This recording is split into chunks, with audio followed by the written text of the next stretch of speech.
This conference will now be recorded. Good evening, everyone. Welcome to the Village of Ephraim Board Meeting. It is Tuesday, May 12th, 2026 at 7 p.m. And we have a quorum. We've got a full house. And number 3, changes in the agenda. Any changes? Yes. As to number 9, C and D, I believe that we should discuss and consider line item D before C. Okay. The sunset provision as to the ordinance change. I Okay, think we should consider that first before the ordinance change itself. that's fine with me. Any objection to that change? Okay, any other changes? None. All right. Visitors' comments? Anyone here or online? Yes, sir. Come on up, John, and introduce yourself for the people that can't see you. Please. You got it. Got it. John Cox, 9923 Town Line Drive. Last few years, I've asked Brent, a couple other people, why are we not putting our meetings up on audio, on the internet or YouTube or something like that, so people can actually go back and review them? I know you said you were going to look into it a couple of times. Sister Babe puts all their meetings up on YouTube, and I believe it's worth the time and effort to do that. Okay. It's not required, but I think it's desired from the public's point of view. Second thing is, we used to put draft minutes up after some of the meetings. I think we've stopped doing that generally. I know it's not required, but when you can't see the minutes until the packets come out weeks later, it's hard to ascertain what happened at those meetings. Let me just ask Kim, I thought I see minutes pretty quickly.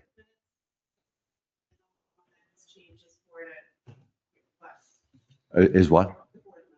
The board minutes. So the other minutes, committee minutes should be up there within several days or a week, but Okay. before a month. Is there a reason why the board minutes aren't being put up as draft? I'm just asking this because we used to do this all the Okay. time. Okay, good. We'll consider. Please take that under. Sure. That's all. Thank you, John. So I can figure out- Any other comments from people here The or green one. people online? Or you can wait until your topic comes up? Okay, seeing no others, let's go on. Number 5, approval of the previous minutes. I move to approve the April 14th, 2026 regular board meeting minutes as presented. Thank you, Carly. A second? Second. Thanks, Matt. Any changes, modifications? Hearing none, all those in favor, please say aye. Aye. Opposed? Okay.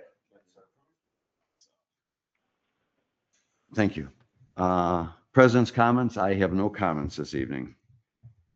Number 7, the consent agenda. Can I have a motion to approve consent agenda, please? I move to approve consent agenda items as presented. Thank you, Carly. And a second? Second. Thank you, Rick. Any comments or changes? I plan on abstaining. Oh, okay. Hearing none others, all those in favor, please say aye. Aye. Aye. Opposed? Abstain? Okay. Number 8, public hearing.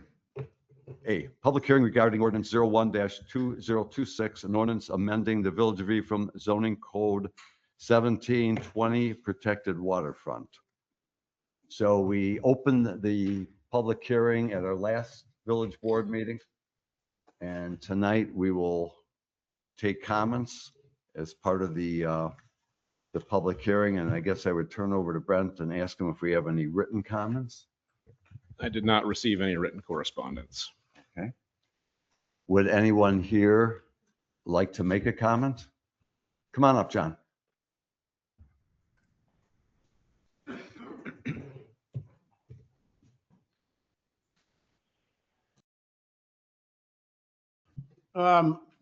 John Coxigan, 9923 Town Line Drive. I also own beachfront property at 9939 Water Street. And this is pretty much just a prepared statement here because I wanted to hit on a couple points. I'm here because I'm totally against the thought of a moratorium or ordinance change in Ephraim to write or amend an already very oppressive protected waterfront rule and ordinance. You have to admit it, protected waterfront is already probably the most regulated stretch of residential real estate in all of Door County. Apparently, the village president and some of the plan committee wish to regulate the zone even further. The board tonight is weighing the plan committee's desire to do this. Some of us have yet to figure out why. In the last year or more, the plan committee held several noon working sessions to address PW concerns. According to the agendas and minutes for those meetings, not once was there any discussion regarding the issues of building size, height, footprint issues that were presented by the village president just a few weeks ago regarding protected waterfront. The only reason I can surmise with this proposal tonight, it appears to be another Ephraim overreaction to a perceived problem. Through existing ordinance, the plan committee already has all the tools it needs to assure the committee that the zone will not be abused. They just need to use them. Through existing design review process, there should not be any problem adhering to the ordinance. At the last plan meeting, I listened in to hear the process regarding 2 new builds. The process actually worked. It worked well. There was a healthy back and forth between one of the applicants and the committee, right down to too many exterior lights on one of the projects. Looks like it'll be a very nice project when it's totally completed. A number of comments from the president on down regarding the ordinance change suggest that the 21 or so homes that are on the waterfront are what everyone pays attention as they drive through the village, and that these properties somehow are in need of more focus than any other zone. This couldn't be farther from reality. All zones from one end to the other are just as important. Yet, according to some, protected waterfront from Brookside to German Road somehow demand more attention. When it comes to building size and design, the protected waterfront zone, by virtue of its small lots with oversight by the plan committee, is more or less self-regulating. We are doing nothing here but creating a solution in search of a problem. If the board feels the need to appease some of the plan committee tonight, at least pare this ordinance change back by giving it more clear direction on the goals and time limits the board expects from the plan committee. Actually, I would encourage the board to toss this whole proposal and direct the plan committee to deal with its concerns using the well thought out processes that are already in place. After all, these property owners in protected waterfront all have an expectation that the village works for them as it does for all others in all other zones. These are people's lives you are messing with. Please reconsider this whole thing. Thank you. Thank you, John. Other comments from the live audience here? Anyone online would like to make a comment? Okay. Hearing none, then I guess I would close the public meeting. Okay, the public meeting will be closed. And let's go on to number 9, administration. 9A is presentation of the 2025 audit report from GLA LLP, and Amber is with us this evening. Welcome, Amber.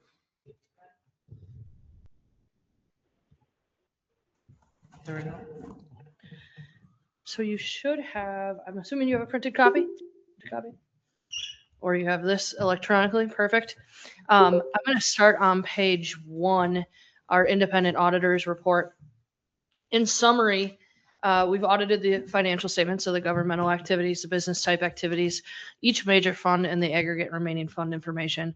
of the Village of Ephraim as of and for the year ended December 31st, 2025. The next paragraph says, in our opinion, the financial statements that you've received are materially correct, and that's the highest opinion we can provide from an audit standpoint, is an unmodified, clean opinion. The rest of this letter, the next few pages, talks about how we come to that. We are required to issue an opinion within the standards. We use materiality thresholds, inquiry, past experience, and so forth to determine what our testing samples are and test accordingly. Management gives the approval of the financial statements through the signing of the management rep letter. And then the rest is what we're required to do within the standards. So that's the primary result of the audit, are these few pages here. But what we like to look at are some financial numbers. So if you go to page 9,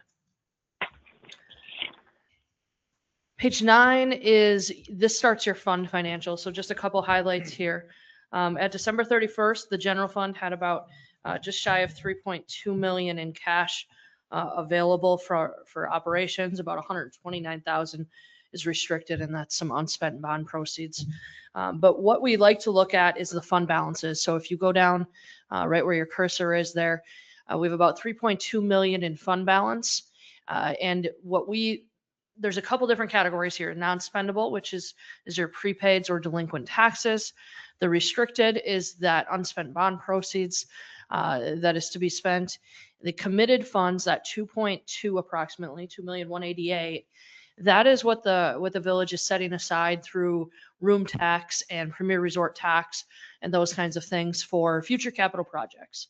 So that's a really important piece there, is the committed funds and what you're setting aside, because that number is coming out of the unassigned fund balance right below there, the 813,000. And we like to look at that from a financial health standpoint. Where's that number in comparison to your general fund expenditures? Based off of your policy, you should be at 15% of your general fund expenditures, excluding debt service and your capital. So that threshold would be about 200,000. So you have a healthy fund balance there. I know there's a lot of projects about to happen, a lot of flexibility, and that's one thing that we've talked a lot about with the villages. That gives you some options. Don't maybe have to borrow. Can evaluate what the interest rate is in certain projects. Allows you maybe some one-time projects that you've been thinking about doing, but a good healthy fund balance. The 15%, that's your policy. Generally speaking, I'd probably bump that up a little bit from an expectation perspective, knowing just inflation and the cost of things. So I think that healthy, but again, keep that in mind as you go forward. The 95,000 there in the assigned category, that is what's assigned for the subsequent year's budget. So if you continuously, as you go through your budget process, if you apply fund balance year over year, it's going to pull from that unassigned fund balance, which is why it's imperative to really kind of use that for one-time expenditures, not regular operating costs. So a good year. The general fund did use fund balance in 2025. About 560,000 of fund balance was used on some projects in public works and so forth. So that was anticipated going into the year. So then if we go to page 14, the wastewater utility at December 31st, 2025, the wastewater utility had at the very top there just about $7,000 in cash for operations.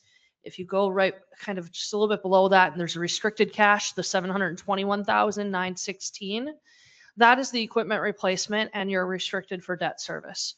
So while there is a good amount of cash in the wastewater, a lot of that is restricted for specific purposes. So continuing as you've already been doing, evaluating what those next steps are in the wastewater, and continuing to evaluate that year over year as you go, even outside of your significant capital projects is important. The total net position of, so just down on that page, the total net position of the wastewater is just shy of 4 million. Most of that is made up of the net investment in capital assets, about 3.5 million. And then the breakdown of that 721,000 is right below that in the restricted, with the replacement fund of about 593 and debt retirement of about 128,000. Any questions on those pieces? If not, on page 57 and 58, as part of the audit, we also review the internal controls of the village. We would be required to disclose any non-compliance or any findings that we have. And we did not have any compliance issues to disclose. We do have the similar findings to last year, the segregation of duties, small environment. That's the important part of what your role is as a board from an oversight and review and approval perspective. And then preparation of the annual financial report. We prepare most of our clients. The important part is the review and approval that the village does over that and signing of the rep letter. And then adjustments to the financial records. The team is always looking to learn and find out ways that they can minimize the journal entries that we have, which is good. So we go through those. There's just obviously with having a small environment, there's some things that just kind of happen throughout the year and just timing. So nothing to be concerned about from that perspective. We appreciate the help and the work. It's very clean. They're very prepared. So it works out well. What that means though, from a bigger perspective is every month you're getting up-to-date reports as much as you possibly can, which is good from a decision-making standpoint. So then there should be a stapled document. Just in summary, we did not have any new accounting policies for 2025. And then at the bottom of that first page, didn't have any significant unusual transactions and no difficulties encountered in performing the audit. Some examples on page 2 there's some examples of just some of the journal entries we make. A lot of those are very routine for a village your size. And then no disagreements with management. And the last piece of that is the management rep letter that is signed by management, giving us the approval to issue the report. Any questions? Questions for Amber? I have one question. Yeah. Every year since I've been on the board, we talk about our material weaknesses, the three material weaknesses. Would it help us at all? And I know we don't have a large enough staff to have enough expertise in accounting and so forth to check one another. And I know Kim has taken some additional classes. Would it help to have you come in on a quarterly basis? So take a look at things? So you could from the adjustments perspective, that is something that we could look at. The preparation of the financial report, that we probably could, with just some additional I'm going to say some additional training in some of the specific disclosures. So it's not necessarily the numbers per se, it's some of the financial disclosures that just kind of going through a little bit more in depth on those a little bit more complex disclosures probably could bring that down a little bit to a significant deficiency, which is a step lower there, which would be good, and just a little bit more understanding on that. And then the segregation of duties, there's some things that we could do to get creative with bringing that down as well. I have some clients who they just hate that finding, they don't want it, and they have gone to giving an entire packet to the board, or having somebody come in from the board and reviewing a full check register, full journal entry report, full bank reconciliation, and you're going through that more in detail than what a little bit of a higher level look is. And that's one of the ways, and then signing off on that every month. But there are some ways that those can kind of have a mitigating control over the top. That probably, I feel like the team would probably feel comfortable with at this point now in doing. So that's something that, like I said, we're constantly talking about, okay, what can I do different? What can I do to minimize that? And that'd probably be the next step, is what I would say. I would like to talk to you more about that. Yeah, and absolutely. see what we could do. I think that would be good. I have another, go ahead, Rick. I just have one question. On page 2 of your report, uncorrected misstatements. There was one bullet point in there: the village passed on recording a liability relating to compensated absences in the governmental activities for $154,732 and 33. Can you explain that to me? Not- Yeah. So last year, there was a change in the GASB standard. So it was GASB 101. They decided GASB 16 was outdated for compensated absences. And what it did is GASB 16 used to always just require the recording of a compensated absence if there was a payout or a conversion to, say, health insurance. Now it includes even if somebody can carry over vacation or sick or comp time, if you can carry that over and it's able to be used or paid out, it is required to be disclosed or required to be calculated.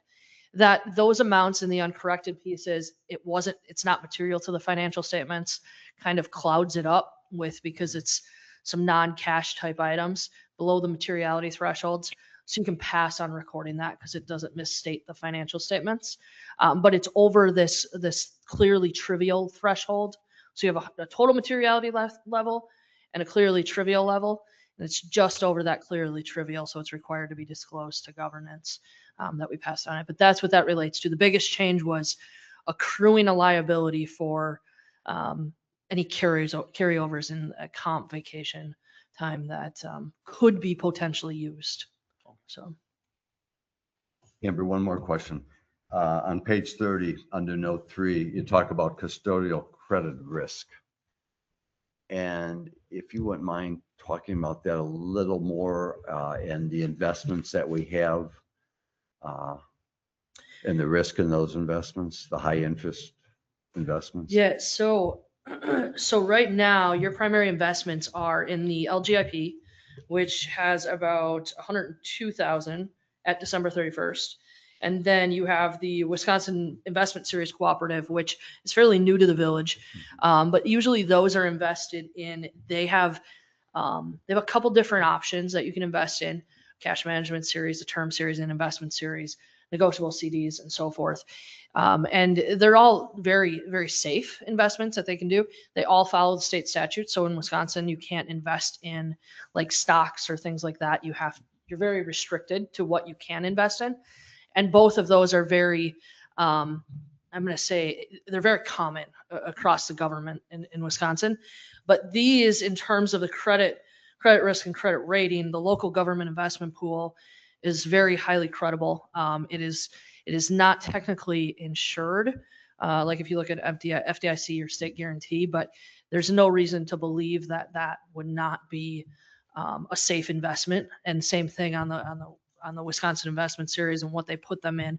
It's a lot of government bonds. If they are putting them in bonds, or that investment series is very much like the local government investment pool, which it's a number of different governments and putting them in there and just kind of trying to maximize the amount of deposits that you have. But that is also disclosed too in the ratings on page 31. So the LGIP is not rated.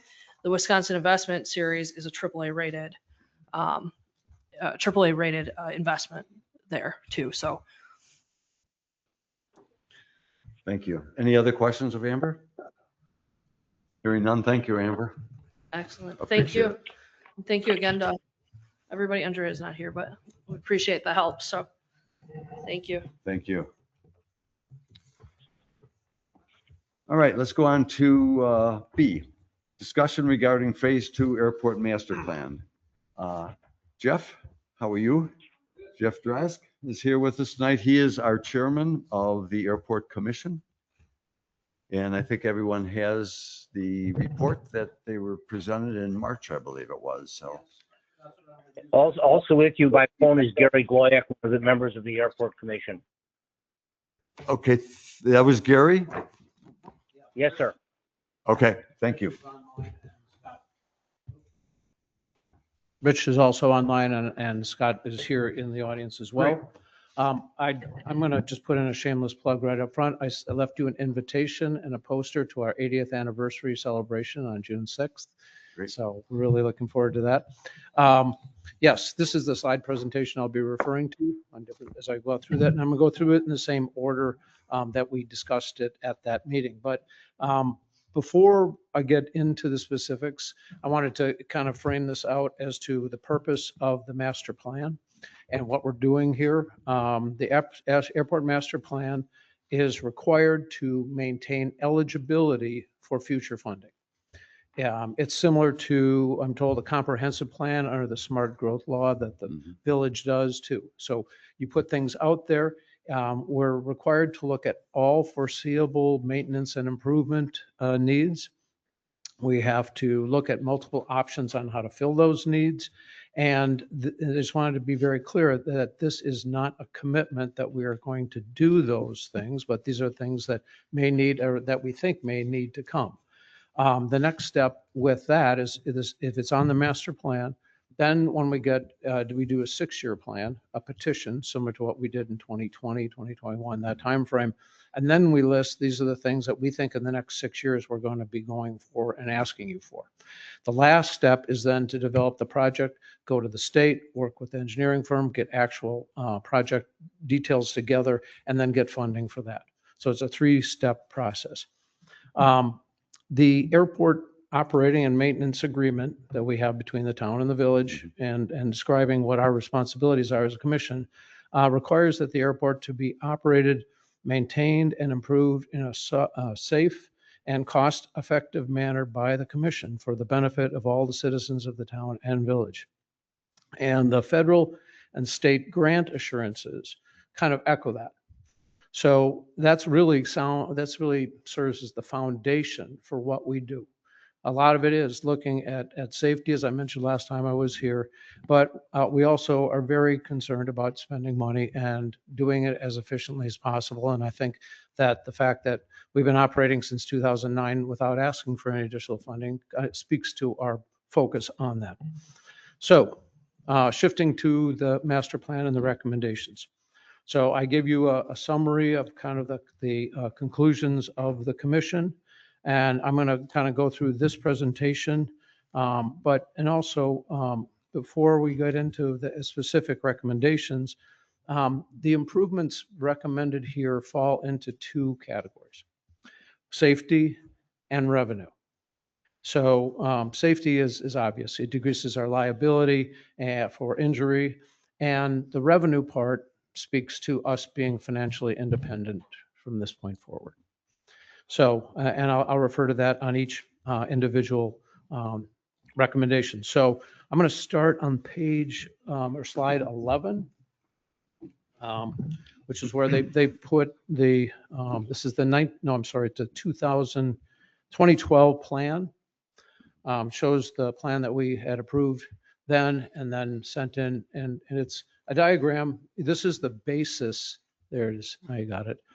This is the starting point that the engineering firm and the B of A used, because that's what we submitted before. So you notice in this plan, we have the main operating area where we have the shop and such. It showed an expansion area of hangars to the south along Maple Grove Road that has been acquired and is underdeveloped now. It showed a development area to the north, and it showed a second possible or third area for development across the runway. So this is the basis where they started. Obviously, we didn't talk about to the south because that's already done. I wanted to also highlight that in this master plan, they had a longer runway, and they also had a continuous taxiway that runs from one turnaround area to the other one.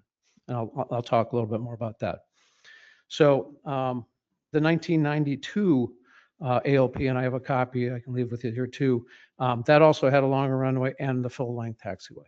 So this is not a new thought. It is, as we're going through this and talking about what we're going to do now after 56 years, I think, since we built the runway, it's a matter of doing it the right way and then moving forward and hopefully getting another 50 years out of it.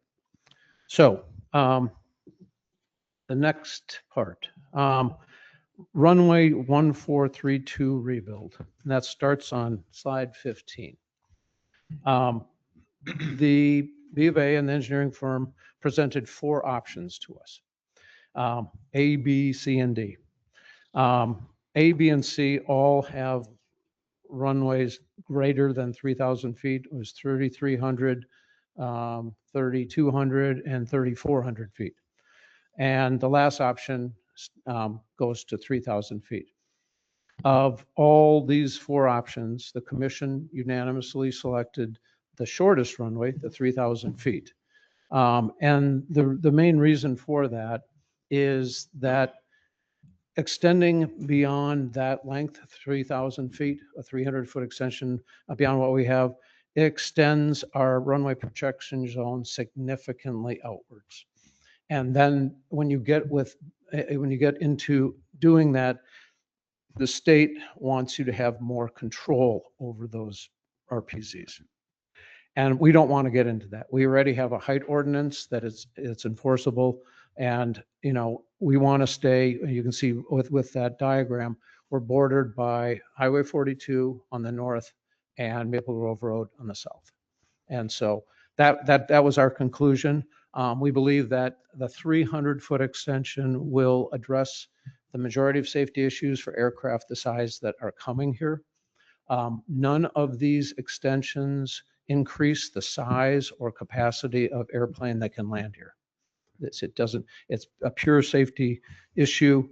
And lastly, the thing with the Plan D, though, they didn't put on a full-length taxiway. So we noticed that, you know, after that, we discussed it as a commission, and we felt that this is an important addition to this. I don't know by coincidence or not, but Travis Thyssen, our airport manager, he went to the Airport Association conference in April, representing the airport. One of the top topics that they talked about from the state perspective and safety-wise was runway incursions. And what they want to focus on is reducing back taxiing on runways in Wisconsin. Your head's got to be on a swivel. You know, you're hoping that the person coming into landing is using their radio. Instrument approaches, they come out of the clouds, and if somebody's back taxiing on the runway, especially in the wintertime, white airplane, there's a lot of risk there. So that we feel justifies adding this short extension between two existing places on the runway. After 50, 60 years, we believe that it's a good investment to make this minor addition to it. And like I said, the other three plans all had them. I don't know why they didn't extend that in there, but that was our recommendation. So Why don't we have an opportunity now with the first recommendation to have any questions from the board of Jeff about this recommendation? I think one of the questions I was going to ask you covered, which is essentially what are your preferences, which you covered, and then also just making sure that it's not going to necessarily open it up to additional types of aircraft. It's really just creating a more safe environment for the ones that we're already seeing and having usage. Yep. So. Yeah, it's a pure increase the safety of this airport, not increase the capacity or type of aircraft at all. Mm-hmm. Other questions? Yes, as to the 300-foot extension, I'm looking at the pink trapezoidal. Is that referred to as a clear zone? What in airplane parlance, what is? That's referred to as a runway protection zone. Protection zone. Yeah, and it's also used, it's for landings and takeoffs. And so those are areas that we have to maintain the height of trees or structures and limit those under those areas. Okay. It's showing, you know, a different shade beyond that. Is that because of the extension that you would have to have greater? So would that necessitate then additional property acquisition? No. As long as we have the airport height ordinance, we have the right to go on these properties, inform the property owner, but we are allowed to go on and trim trees. And if they were to come for a building permit to build a structure, it would have to not infringe on that approach zone. And that would be prevented from doing that. Okay. You use the term full-length taxiway. Am I misquoting you? Full length? Full length. But it only appears to be part of the runway. Yeah, well, this one, yeah. So we would put an extension from that turnaround area there where Brent is pointing there with the arrow, right? Exactly. It would connect there. It's about, I don't know, 250 feet of paved area. From connecting the blue, basically. Yes, it connects. So you can be in that turnaround area. You can take the new taxiway up by the gas pump, come back down and take the new taxiway that they're building to the north. So the only time that you're on the runway is when you pull out to take off or when you're landing. And immediately you get off the runway, and it's a runway incursion danger when people are turning and things like that. With the Young Eagles event, that's one thing we also watch, is making sure nobody's on the runway and control it tightly. Thank you. Jeff, I have a question. I assume we can tweak this runway location, if you will, a little bit in order to try to move the clear zone from the north to the south and get as close to Maple Grove as we can so that we don't impact, because we have homes along 42 Right. with trees and so forth. I don't know how high that clear zone is there. It's probably pretty high. It's pretty high, and that part of the property actually slopes down to Highway 42. So the trees can be overall from the ground level, they can be higher. But yeah, and the limitations too is it's when you cross a road with an RPZ, Right. that's something you don't want to Right. do. And so this, out of all the options, met that criteria. No, I agree. I was just saying if they could tweak it a little bit Yeah. and push it a little further south, whatever we can fit in without impacting Maple Grove Road. I understand. Any other questions for Jeff on this? So are we kind of by consensus in agreement with this selection? Thank you. So then on slide 20, we are talking about the runway 119 options. So this is currently a turf runway. Our plans for modifying it is only with where it sits. It's still going to remain turf. In this option, as you can see, it shifts to the south, but you're still extending the RPZs beyond the airport property. They do extend right now beyond the airport property. They then came with a surprise, and I didn't anticipate this, but the next slide shows them shifting this runway. And the last one too, they are shifting it a little bit to the south to avoid the conflict between the paved runway and this one. But in this one, they turn the runway by 10 degrees. And now you can see that the RPZs, those triangles, almost precisely match our property line. So we have complete control over that. And as we talk about, future hangar placement, it does move it that way, but this was the obvious choice. It would involve clearing more trees and flattening the hump in the middle. And it says remove existing turf runway. Well, they're not going to remove an open grass area. So it actually gives us a wider area for safety. A grass runway is actually preferable in my point of view. If you take off and you have problems and you have to turn and land, I'd rather go on grass because it slows you down. It's softer.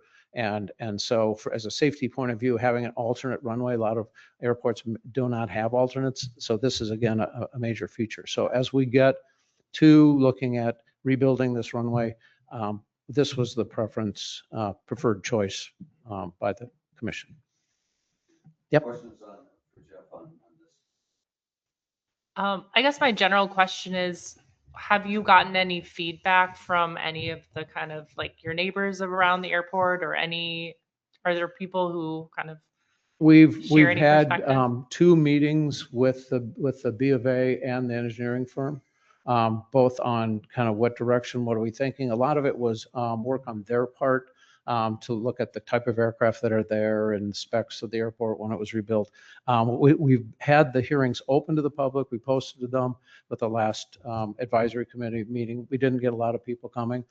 We are having a public meeting in June that will be advertised as well. And that's when we bring our final recommendations to the public and explain this.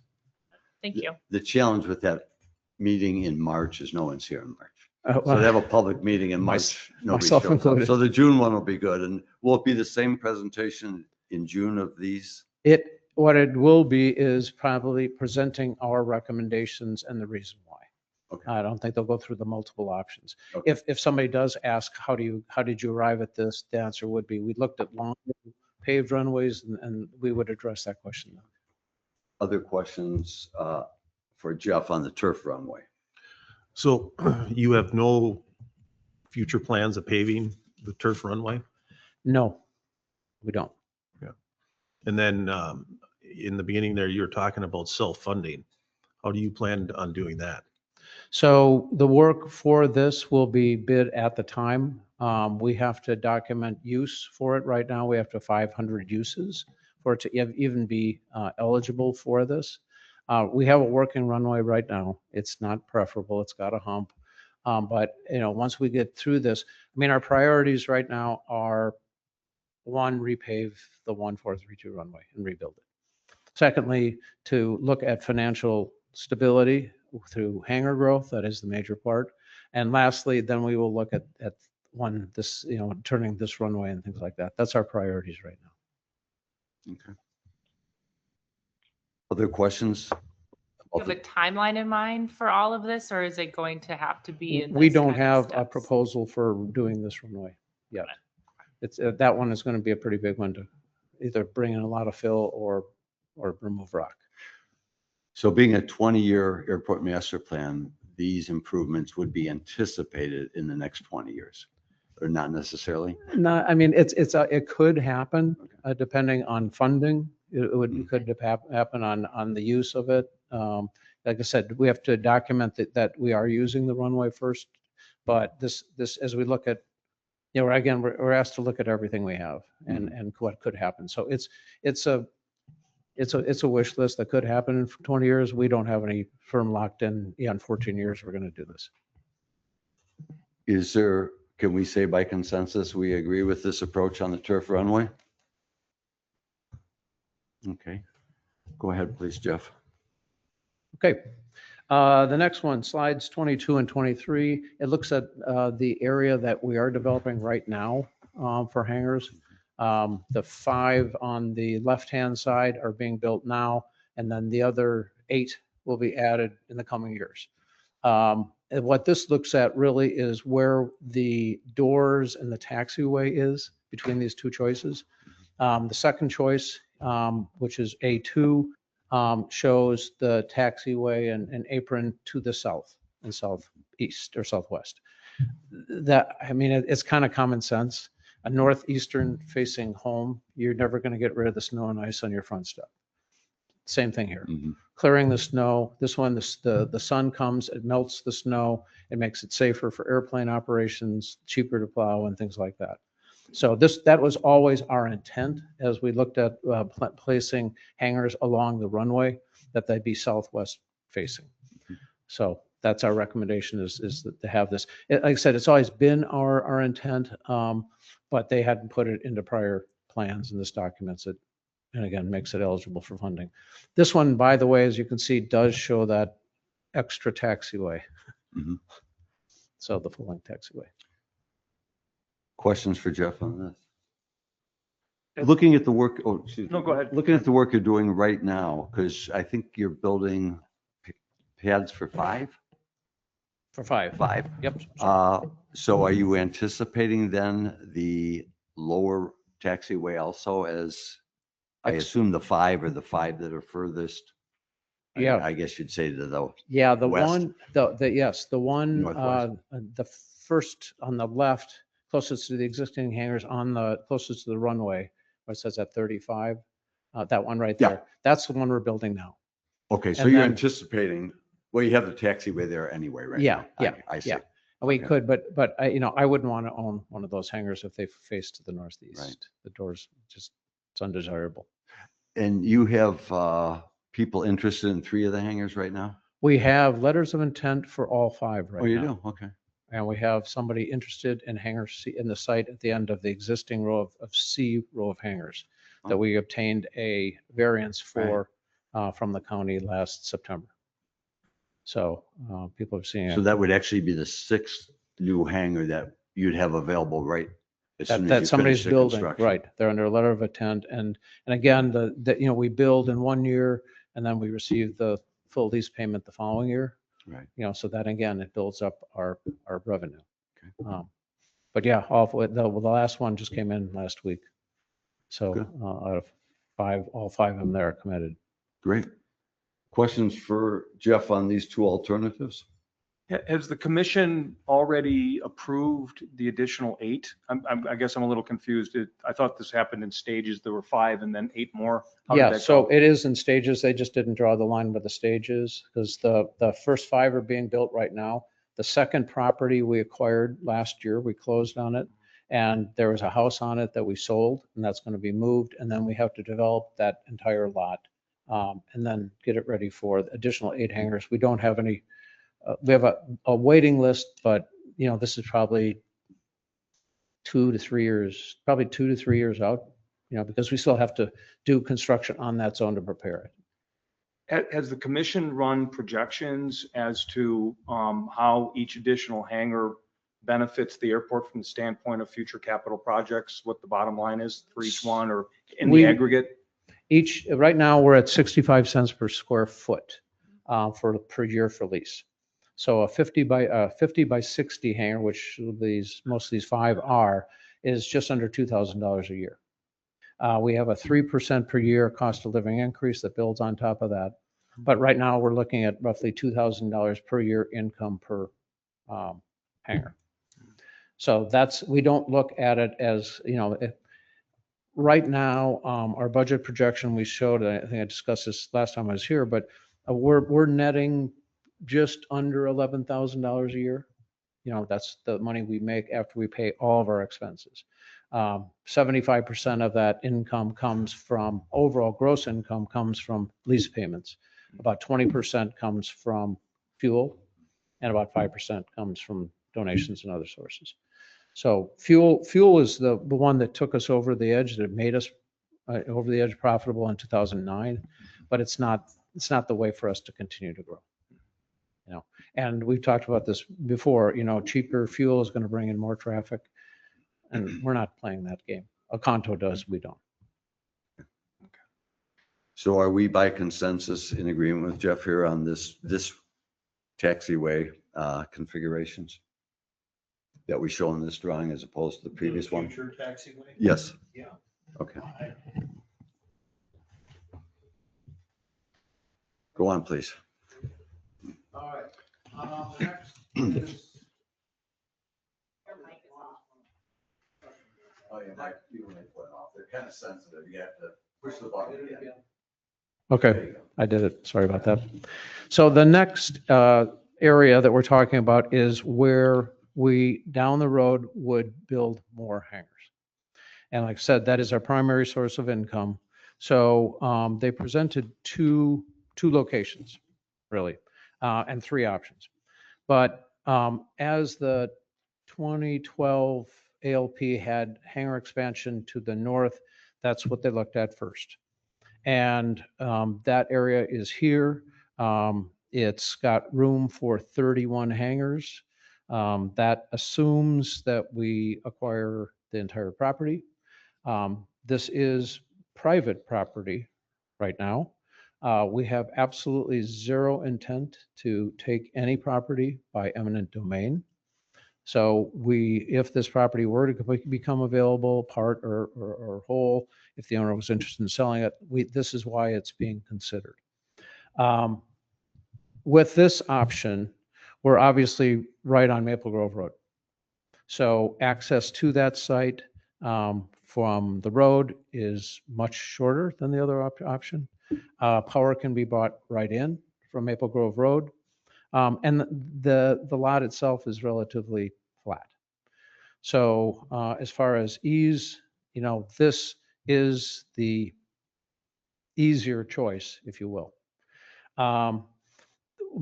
Surprisingly, we acquired those 2 lots to the south and we put hangars on them. The primary reason, however, that the FAA and B of A funded this is airspace protection alongside the runway. That is in their mind, that is more important. So this would likely apply to this as well, if we were to go there, because it's in the same general location. And again, it's a what if. What if? The other options are building across the runway.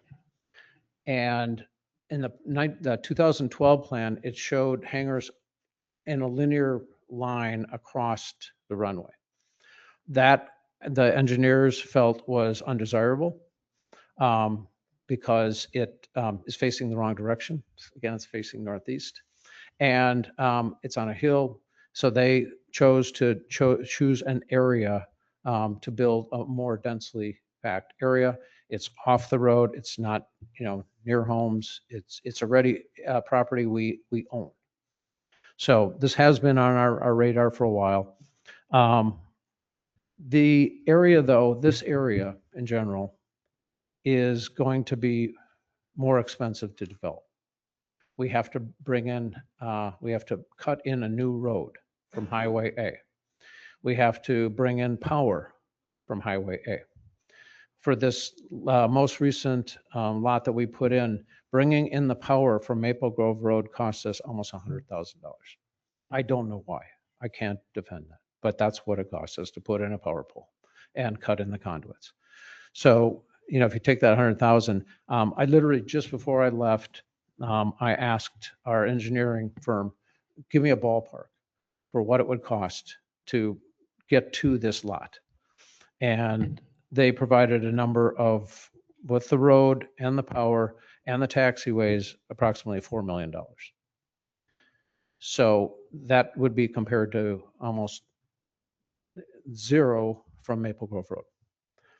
So it's nice. It's great. Of the options, there's 30 hangars in one option, and there's 28 hangars in the second option. The second option is actually our preference, as out of all three options. It allows the hangar owners here to taxi to both runways.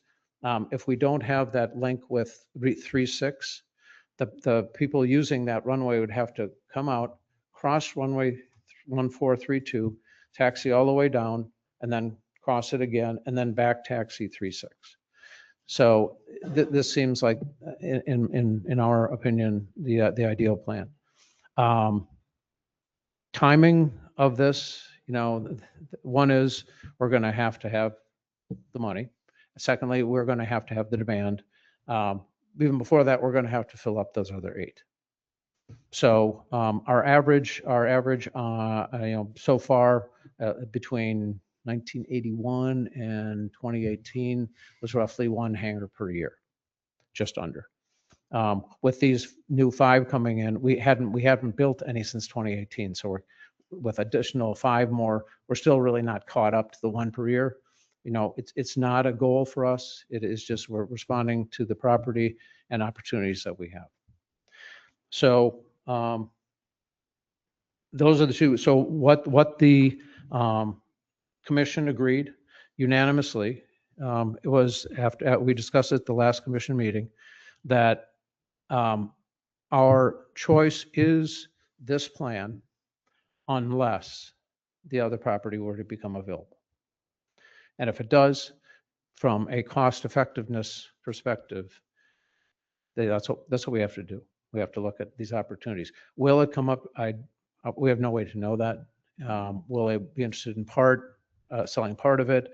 We could put fewer hangars there, but it is low-hanging fruit to do that. So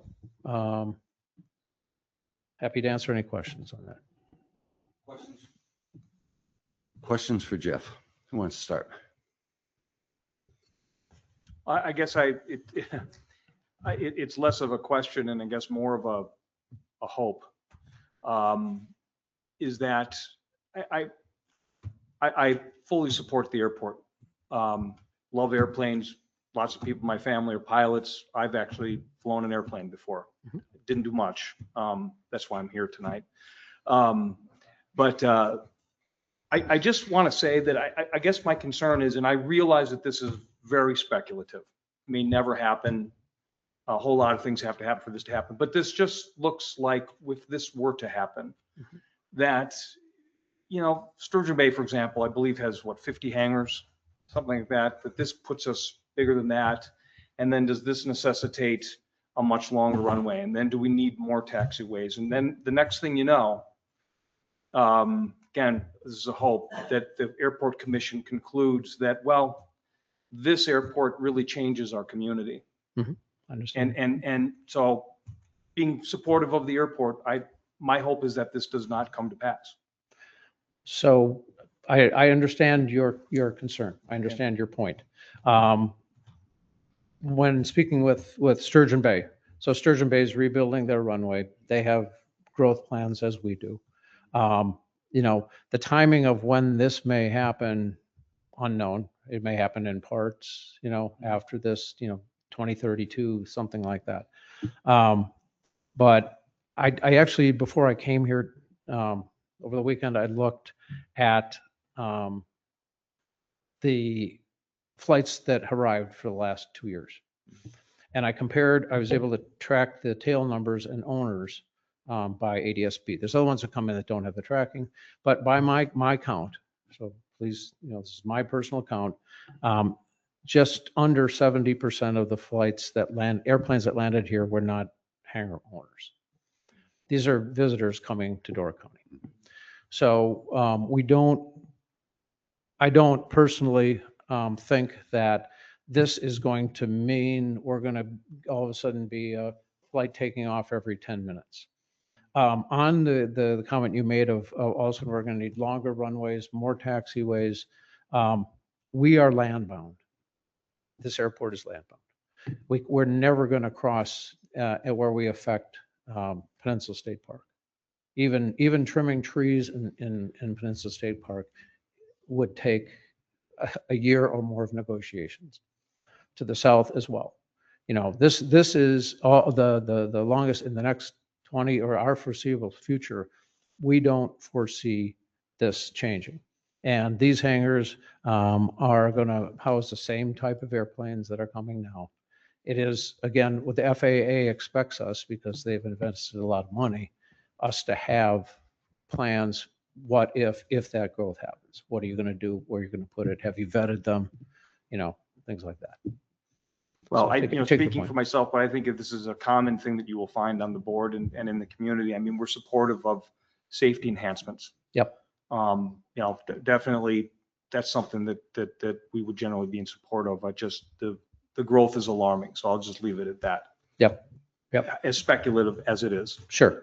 And the other side of this too, you know, is you know what happens at the airport.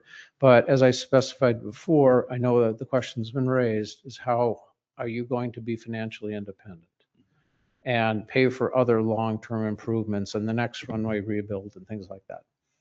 And this is the only way. The hangar, more hangar income. The other way is, you know, raising our rate. That has been suggested in the past. Yeah. We are currently the second highest priced airport, I think, in the state of Wisconsin. Good for us. It's good for us. Well, yeah. Why not be the highest? Well, we went in 2024, we raised it 27%. So. That's the leases. The lease Leases, rates, okay. yes. So we've talked about it as a commission, and, you know, that is a lever, but it's a matter of us with one of the things that we cannot do, this is in our agreement and in the grant assurances too, is we cannot be perceived as limiting use of the airport by the public. We are a public airport. You're an owner, Gibraltar's an owner, but this is a public resource. And the FAA has put a lot more money into this than we have. You know, and they just want us to know that we have the vision for what could happen in the future if the demand is there. But again, you know, this is I doubt that many of us are going to be around when that decision is made. You know, we have the 8 coming, then we have to start thinking. And again, in the next 8 years, if that property opens up, parts, things like that, if the demand may go down, we don't know. My crystal ball is not very clear right now about that far. So, sorry. Yeah. In your airport commission meetings, have you discussed a number of how many hangars you need to have to be self-sufficient? I mean, is this the Yes. number, or this is the number? So this will take us over the top. I I prepared a projection just today after, as I said, I just got the number, the $4 million to prepare plus the, preparation of the lot, this other lot and the things like that. We're going to, I don't see us being cash negative after this runway is rebuilt. We've asked for 105,000 from each of you, or we've not asked, but that's what the bill is. And with a taxiway, it could go up another 5,000. I don't know. They haven't gotten it back to us on that. But roughly after that, if the growth continues with these new hangars coming online, and if we continue watching our money, I can see the airport funding the preparation of these additional areas. So, I mean, I can't, and I won't sign my name to what's going to happen in 10 years or 8 years. I don't know that. But based on my projection, as I showed you before, I extended it out several years. And beyond this and preparing and these properties, we don't have anything else. We're not going to lengthen the runway. We don't have any really super big. This is the bigger capital improvement project for the future. So you just mentioned not long ago, you said that we probably won't see this in 20 years or something. Well, so it depends. So if I guess what I'm getting at is like, so it's for 20 years, you're not going to have enough money to fund all your projects. Is that what you're saying? we have enough money to fund the development of all 8 additional hangars there. We have enough money to acquire that, if it were to be a bill, acquire an additional property to the north. This $5 million, our share of that, and we still have to work on that because we have to guarantee that it's under the standard 90% federal, 5% state grant money. So figure this is $5 million. That's if it's at the 2 or 5%, it's 250,000. The airport should by that time, by 2032, 31, we should be able to absorb that. We should be able to fund it based on the way we've been operating and with the additional hangars. But again, that it's calling it close. It's calling it close because the variable here too is purchasing fuel. I just called, and if I order 1,000 gallons, it's $7.65 a gallon. And then we have to put our markup on it. So right now we're hoping Brand comes down, but we got to have $40,000, $50,000, $60,000 to buy the fuel, and then we get the profit back. So we're, in between with these additional 8 hangars, we're getting really close, And so, that's a matter too, is if we don't have the money, we wait until we do have the money and we buy the fuel, or we talk to you and Gibraltar, can you give us a $20,000 loan for 6 months? And we negotiate that. But I don't see that happening, but right now the lowest yearly amount that I have on my projection is we're down to $20,000 in 2028 with all the activity that's going on. But we're still net cash positive. Beyond those years, closing balances of around $100,000, something like that. But then we have preparing for this $250,000 expense. When are all 8 of those hangars going to be occupied, and things like that. So these are the variables. I don't anticipate coming back, other than said, I don't anticipate coming back to you to ask for grant or just fund this other than this runway project, the rebuild. Thank you. Yeah. Other questions? I guess this is more of a statement, or you can confirm if I'm thinking of this correctly. So this is a long-term, at least 8 years. You're going to be in front of us again before any of these decisions will be made, and we'll have additional chances to ask questions, more insight into where you are financially before this would even come up. Correct? Yes.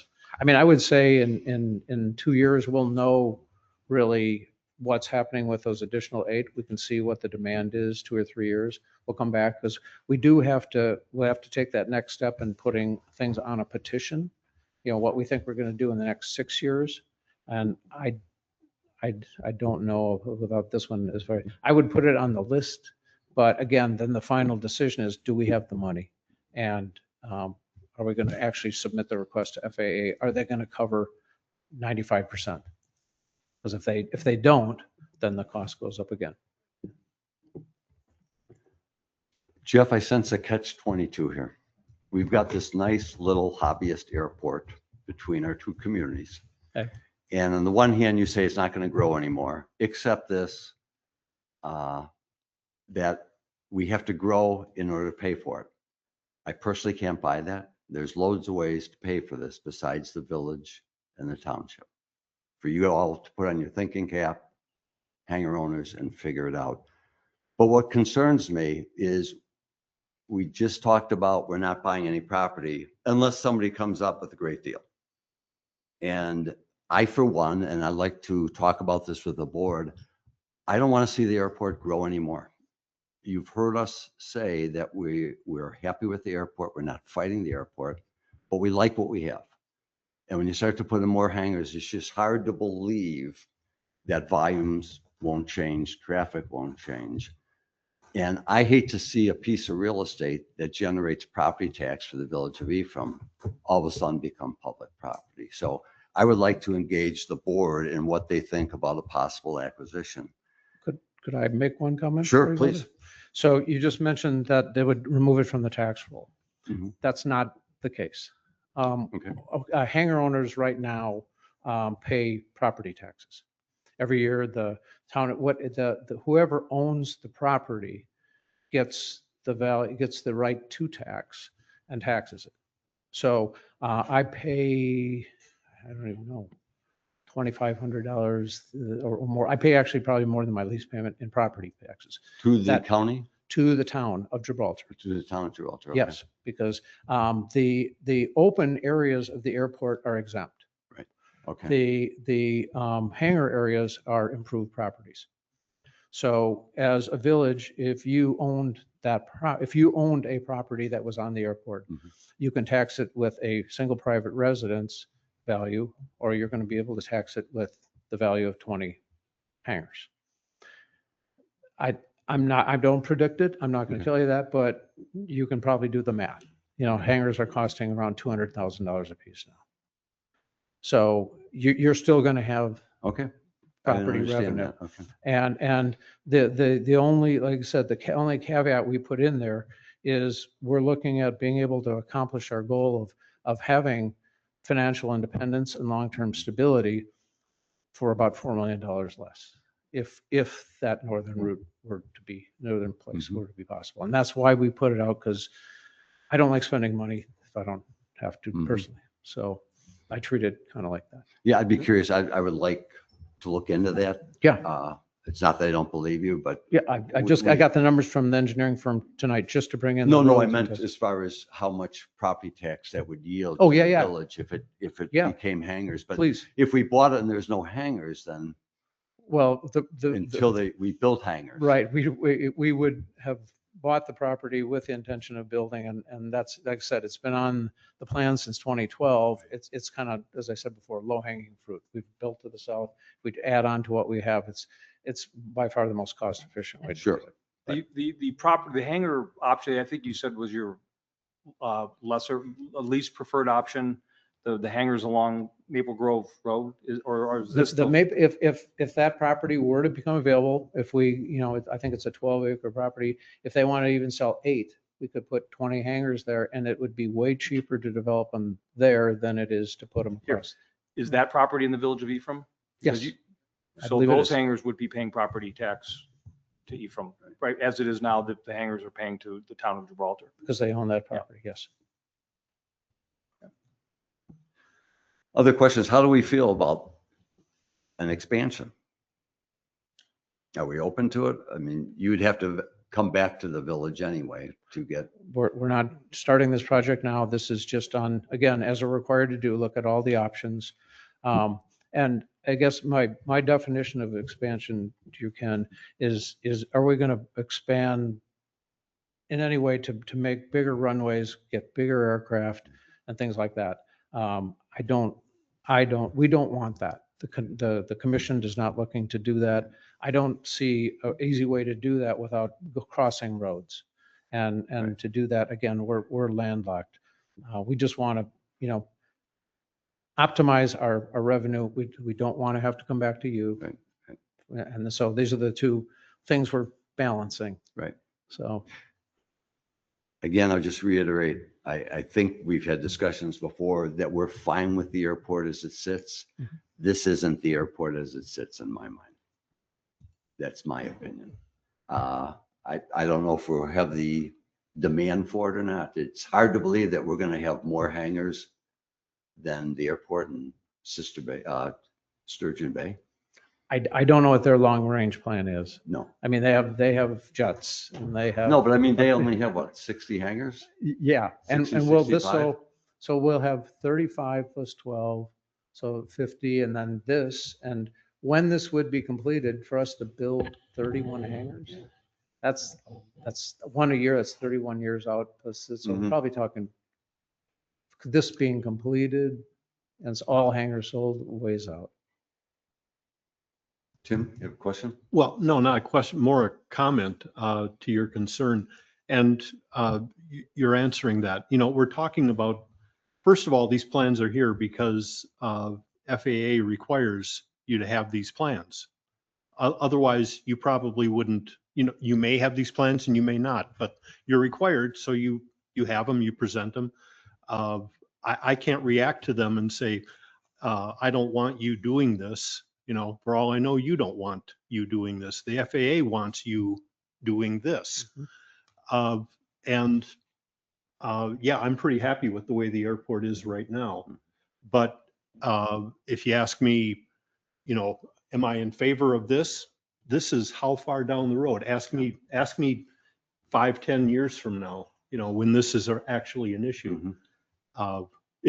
If I'm capable of answering 5 or 10 years from now, I can give you something more relevant. Other questions for Jeff? Yeah, Please. with I think this is the fourth different project, the 2 runway projects, the hangar project that's under construction now, and then this. To what Tim just said, there's a requirement there where federal funding, you have to keep that door open, you have to have a current plan in place. For that next step, how much room is there for alterations to this? Is this conceptual, or if you don't build this exact orientation, do you have to pass an amendment to the master plan, or is there flexibility within it at that We can point? amend the master plan if somebody comes up with a better idea. Again, the engineering firm and B of A have been working on this for a year now. So they looked at all the options and just with the runway, we started out at 2,700 feet, and you're on the phone, and the shortest runway they came back to us was 3,000 feet. And so this is not set in stone, but it's pretty well vetted, And the other thing too is, as I mentioned before, I mean, FAA, they put projections in our master plan for how many flights they expect coming in here over the next 8 or 10 years. I don't have the document with me, but they're expecting growth. I mean, just like we're expecting more cars to come to Door County. So, and as I said before, I personally don't see an association between the amount of hangars and the amount of traffic, because right now the traffic hangar, the people that own hangars are less than 1/3 of all the flights coming in. People come up here and the courtesy cars are on all the time. People have asked me if I would consider getting another courtesy car. It's people coming here, coming down the hill. The bikes all come down the hill. Then they learn they have to walk back up the hill. But so I think, being very close, there are a lot of people come to you through the airport, and that's part of the original intent of the airport. But I understand, and we do have to cross that bridge when we come to it. We'll have to look at what the demand is and what the more fully developed cost would be to do this. Any other questions of Jeff? Jeff, I appreciate you coming before us and look forward to the public hearing in June. Very good. Thank you very much. Thank you very much. And by the way, those invitations are good for a special gift for you guys. Oh. I know the secrets. So, thank you. Thank you. Yeah, Jeff, Gary Gloyak, just want to thank you for the good presentation. Okay, thank you, Gary. Take All care, right. gentlemen, ladies.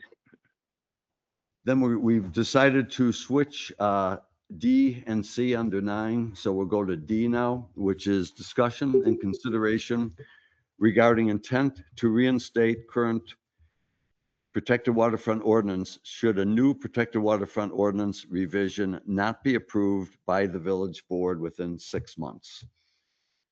Brent, you want to give us a little background here?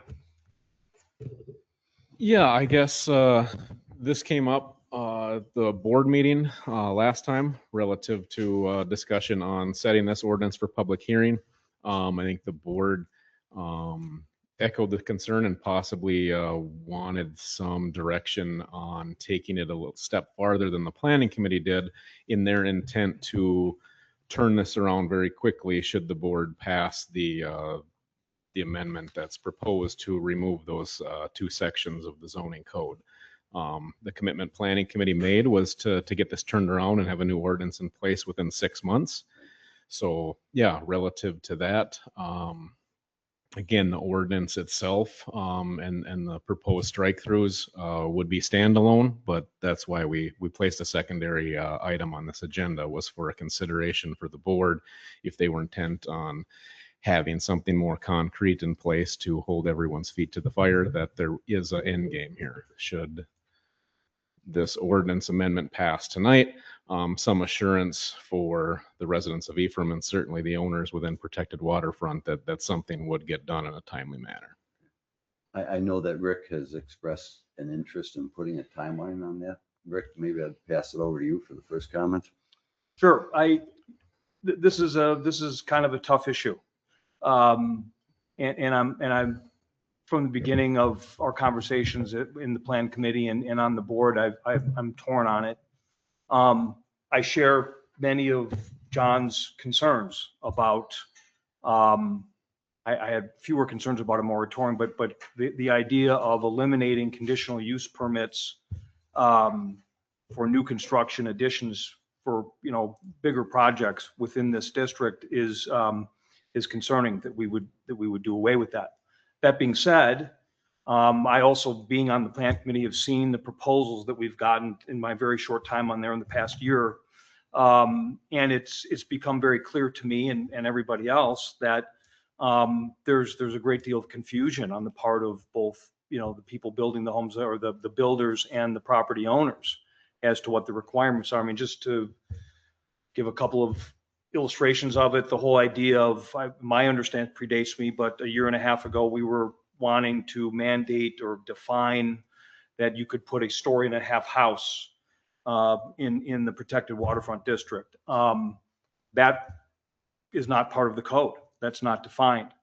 And these are the proposals that we're getting that, depending upon your definition of what a 1.5-story house is, we're getting considerably bigger projects than that.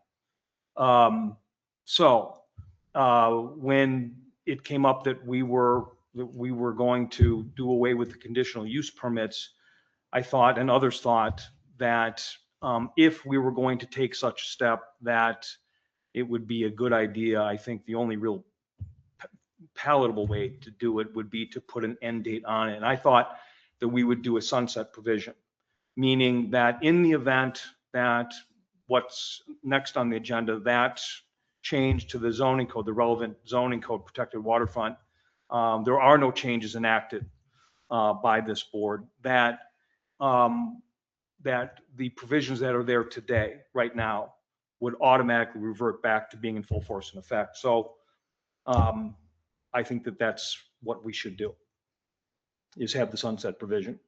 If you've got a motion, why don't you put it out there? We'll see if it gets a second. Does anybody else want to discuss it, or? Well, we'll discuss when we get to Okay. that point. Why don't we get a motion in a second? Okay, the motion is in 2 parts. I move that in the event that the village board repeals section 17.20, subsection 3, subparagraph B, sub 1, and section 17.20 subsection 5 of the Ephraim zoning code in their entirety, that those changes shall only be in effect until midnight, January 1, 2027. I further move that at midnight, January 1st, 2027, if the village board has not enacted any other changes to section 17.20 or anywhere else in the zoning code pertaining to the protected waterfront district, that the language in section 17.20 subsection 3 sub B sub 1 and section 17.20 subsection 5 existing presently shall automatically revert back to full force and effect. Could I get a second for that motion? Second. Okay, thank you. Now we can open up for discussion. So your goal here is to put pressure, which is good. I'm the chair of the plan committee, so I welcome it, for us to get busy, to get something back to the board promptly as possible, and the time limit will be by the end of the year. We will have to have a new 1720 in place. Subsection 3, subsection 5, as to conditional use permits for those projects. Correct. Comments on that or discussion? Have you discussed this timeline with the committee members and they feel that's something that they can accomplish or want to accomplish? When we first set this to public hearing last month, and I think even previous to that, I had made the comment that I thought we could get this done in 6 months. And my time frame for that was the plan committee should be able to do their work in 3 months. And that would give 3 more months to make the changes, present them to the board. If the board wants some additional input, changes, I think 6 months would be adequate. My plan would be we'd meet twice a month and we get it done. And how does that sound to people? Not everyone was happy because it's summertime's upon us pretty quick, but I think by and large, the plan committee is really serious about this. I mean, they supported this unanimously. They think we just have to clarify. I don't disagree with John's comments. I thought it was pretty clear until some other people showed me it wasn't quite so clear. So I think there's some definitions. I don't think there's an intent on the plan committee's part to change it substantially. We just want to clarify it. And we probably have to add some definitions. But I think we can make it. I'm willing to live with that time frame. And it limits, it limits the construction to a loss of only one construction season. Right. And I realize that that's bad enough, but this has to be limited so that we're not in a position at the end of this year or any time where people say, we don't want any conditional use permits. And I'm sure that there may be some people within the village that would like that to be the outcome here too. Mm-hmm. So I think we definitely want to avoid that if we're going to do this. I have another question. Sure, go ahead. So thinking about this section in particular, have you already just started talking about priorities? Because I think that there's too many priorities of clarifying, then that timeline can go away very quickly if there hasn't. I have an approach. Okay. And if we fail, then Yeah. we're back to where we are today. It reverts back. Yeah. To approve this. Right. That's the purpose of the motion. As a matter of process, just so it doesn't strike anyone as a surprise if and when a new ordinance comes to pass or we end up reverting back, any change to the zoning code, we'll probably still have to have a public hearing to codify that. But I have no issues with the direction this is going, but just so that's clear. Other questions, comments? Matt? Jim? I don't have a problem with it. I'm just counting out the months. This is May, huh? Yeah. June, July, August. By the end of August, you're seeing the plan committee. We'll have our first meeting the fourth Thursday. And so that would be in May, June, July, August. Yep. Okay, Get the board in September. We have a September. couple months And to the work board on it. has the September meeting, October meeting, November meeting. if we wanted to modify or send it back or whatever. Okay. Well, according to your projection, uh, we really should, I think January 1st of next year is plenty of time. There's an extra month built in there. So I don't, if you're all comfortable with it, either that or we move it up a month. I'm good with it. I'm good with the motion as it stands. But if it was going to be changed, it seems to me the timeline could be shortened to, whenever the December board meeting is. Well, 6 months from today. Well, yeah, that's November. yes, you know. no, Yeah. But we've got a motion. this is Better happen this is before an that. ambitious project. I'm not gonna try Don't to take accelerate it. too Yeah, much more. right. Other comments? Hearing none, all those in favor, please say aye. Aye. Aye. Opposed? Okay, that's approved. And now we'll go, I'll say back to. Sorry about the mic. Now we'll go back to C, discussion and consideration regarding ordinance 012026 and ordinance amending the Village of Ephraim zoning code 1720, protected waterfront. Brent? Yeah, I guess put very briefly, again, we've touched on the two sections. It's removal of 1723 sub B sub 1 and 1720 sub 5. B sub 1 is the conditional use for additions, modifications to or replacement of existing residences within the protected waterfront district. And then 5 is all the qualifying criteria used in making judgments for approval or denial of said conditional use applications. So with an approval, what would happen is these two ordinance sections would be removed for this set period of time. And normal maintenance type things will go on. in the Correct. Protected waterfront. Yep. Okay. Questions or comments? I guess this is just to reiterate, is the goal of this, the intent of this is to not make it more restrictive, but to make it more clear, and which would mean that it is more clear for the people reading the ordinances and the people who are enforcing the ordinances. Correct. That's correct. I Okay. would agree with that, yes. And there was discussion about applications that would be received by a certain date. I can confirm that all the applications that were either in actual application form or concept stage have their applications submitted in. So everyone that wanted it to be heard has the opportunity to be heard at our next plan meeting in 2 weeks. Right, the plan committee will still sit as, I'm repeating what Brent said, but we have a couple homes pending. And we will sit and hear them in 2 weeks from now. Then after that, there'll be no new ones under the existing guidelines. Correct.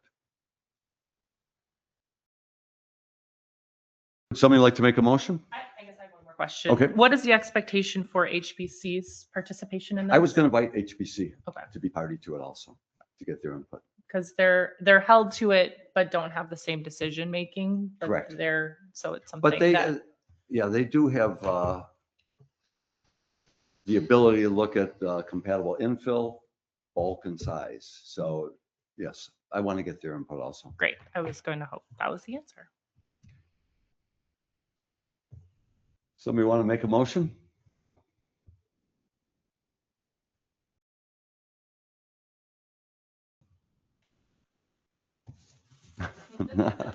No motions.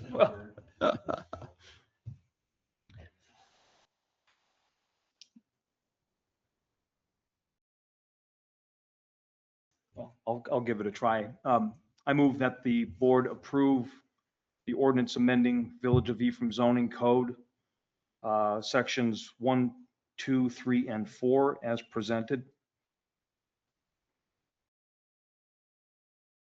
And a second? I'll second. Okay, further discussion? And I didn't call for comments from the audience. I should have. We had a public hearing. What? We had a public hearing. Oh, okay. I'm sorry. But you can ask a question, John. Go I'd ahead. just like to know what permits can be issued. We talked Maybe. about this, but let's get this on the record. This is just for additions and tear down and rebuild. So if someone wants to replace a window, reside the house, paint the house, add landscaping, replace a fence, repair a fence, and any of those things are still standing. Any additional, You all concur with that, right? pardon me? You Yeah. all concur with Yes, what that you is the said? case. Yes. Yeah, we've had that discussion. Any additional comments? Hearing none, all those in favor of the motion, please say aye. Aye. Aye. Opposed? Okay, motion passes. I will abstain from the next item. Okay, and the next item is E, discussion and consideration regarding renewal of Class B alcohol beverage retailer's license for A&M Enterprises of Door County, Inc., also known as Somerset Inn and Suites, 10401 Water Street. And on all these that we're going to be doing, we have to include the fire and the health inspection. So Correct. if I You could have a just made it. motion for that, and we'll have to take them in the three groups.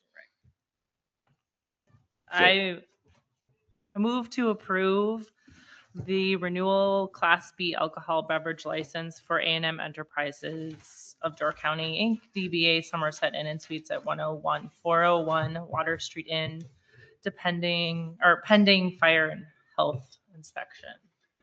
Thank you, Carly. In a second. Well, second. Okay. Thank you, Rick.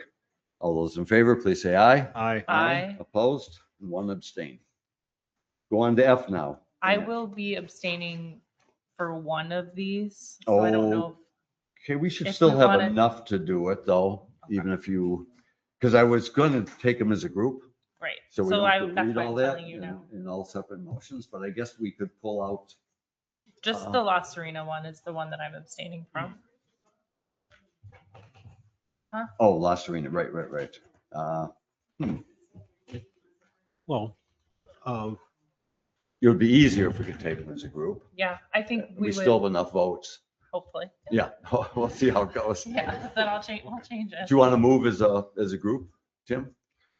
I was going to say, we could deal with La Serena right now. Why don't you do that? Let's go with that one first. If you want to give me a motion. I move we approve the, Class B and Class C alcoholic beverage retailer's license for La Serena LLC, doing business as La Serena at 9996 Pioneer Lane. Second. Thank you for the motion and the second. Pending fire and health. Pending fire and health inspection. Thank you. Any further discussion? All those in favor, please say aye. Aye. Opposed? Okay, that's approved. And Tim, you want to take a crack at the other six as a group? Why not? Yeah, go ahead. I move we approve issuing combination Class B and C alcoholic beverage retailers licenses for the following: Anatolia, that's good pronunciation, Yeah. Cuisine, DC LLC, doing business as Anatolia Cuisine, DC, at 9922 Water Street, Unit 7. Secondly, Chef's Hat Cafe LLC, doing business as Chef's Hat at 3063 Water Street. Thirdly, Claude's Kitchen, Inc., doing business as Claude's Kitchen at 10420 Water Street. Fourthly, Prince of Pierogi LLC, doing business as Prince of Pierogi Restaurant, 9922 Water Street, Unit 6. Fifth, Summer Kitchen Incorporated, doing business as Summer Kitchen Restaurant at 10425 Water Street. And lastly, Sunset Harbor Grill LLC, doing business as Sunset Harbor Grill, 10018 Water Street. Nicely done. Could I have a second, please? Pending Pending. fire and safety. Oh, you almost Pending, nailed it, pending too. approval of fire and health inspections. Second. Thanks. Okay. Details. Any additional comments on those 6 recommendations? Hearing none, all those in favor, please say aye. Aye. Aye. Opposed? Okay, those are approved. And then we have G, which is discussion and consideration regarding temporary Class B alcohol license retailers, alcohol beverage license retailers. Does someone want to make a crack at that one? We've got 2. I move to approve the temporary Class B alcohol beverage retails license for Ephraim Business Council on June 20th, 2026 for Fearball Festival, and Ephraim Fire and Rescue Association on June 20th, 2026 for the Fearball Festival. There's no inspection. No inspection. No inspections for those. 'Cause they're one I'll time. second. We got a motion and a second. Any additional comments? I should have done those. Hearing none, all those in favor, please say aye. Aye. Aye, opposed? Okay, good. H, here's an easy one, Brent. Softball. Brent, North Path. It's going. Maybe I don't muck this up then. Interesting in that it's been, I'll call it 3 years in the making. And Yep. while it's not a 3-week project, it's obviously all moving very quickly. Anytime you dig a shovel in the earth along the highway that hasn't been disturbed for some time, you're bound to discover a few things or a few private utilities. One cable line for one of our businesses that was snagged. Everything got dealt with the same day within a matter of a couple of hours in both cases. So as a whole, that's doing very well. Project process wise, you can kind of see that all the sub base is in place. The curb and gutter has been poured in the southern portion. Northeast asphalt, I wasn't able to get up there this afternoon, but they are supposed to be fine grading today and tomorrow. And if the weather holds, paving Thursday and Friday. So with that, once that's completed, it really is just a 2-day paving job. So then the last thing would be final landscaping. So everything's still, knock on wood, should be in good shape to give us a chance to get it completed by Memorial Weekend, which certainly wasn't in the project specs, but this was our contractor's goal from day one. And I guess just a little note for being on site. All the neighboring property owners, the discussions I've had, everybody's been great to work with. Everybody's, for the most part, excited about the project to get it going. And we've got a good group of contractors and engineers in place that have been pretty great to work with. Great. Again, I would like to thank all the property owners that were generous enough to give us an easement there to build the path on private property. I think as you look at the northern path, it's got interesting geometrics to it. It's not just a straight line. Good. Any questions for Brent? Just one, and this isn't a criticism, but why was it a power line that was snagged? So we had one kind of a joint power line, not for public service, but providing power to one business's sign light that also was a feeder for our decorative street light in the ditch as well. And then a Spectrum charter line or cable line that was not marked was hit. And surprisingly, they were able to be on site within probably 2-3 hours and get that fixed. We had momentary concern over the one utility pole that had to be moved, kind of between the Unitarian Church and Green Gables property. They got the pole moved and the old pole removed. WPS got their power transferred. Spectrum will have to come back because it's a buried line, but everything is pushed back far enough where it's not impeding the project, which is always the first concern and major hurdle, as it's not hanging us up. So Thank you.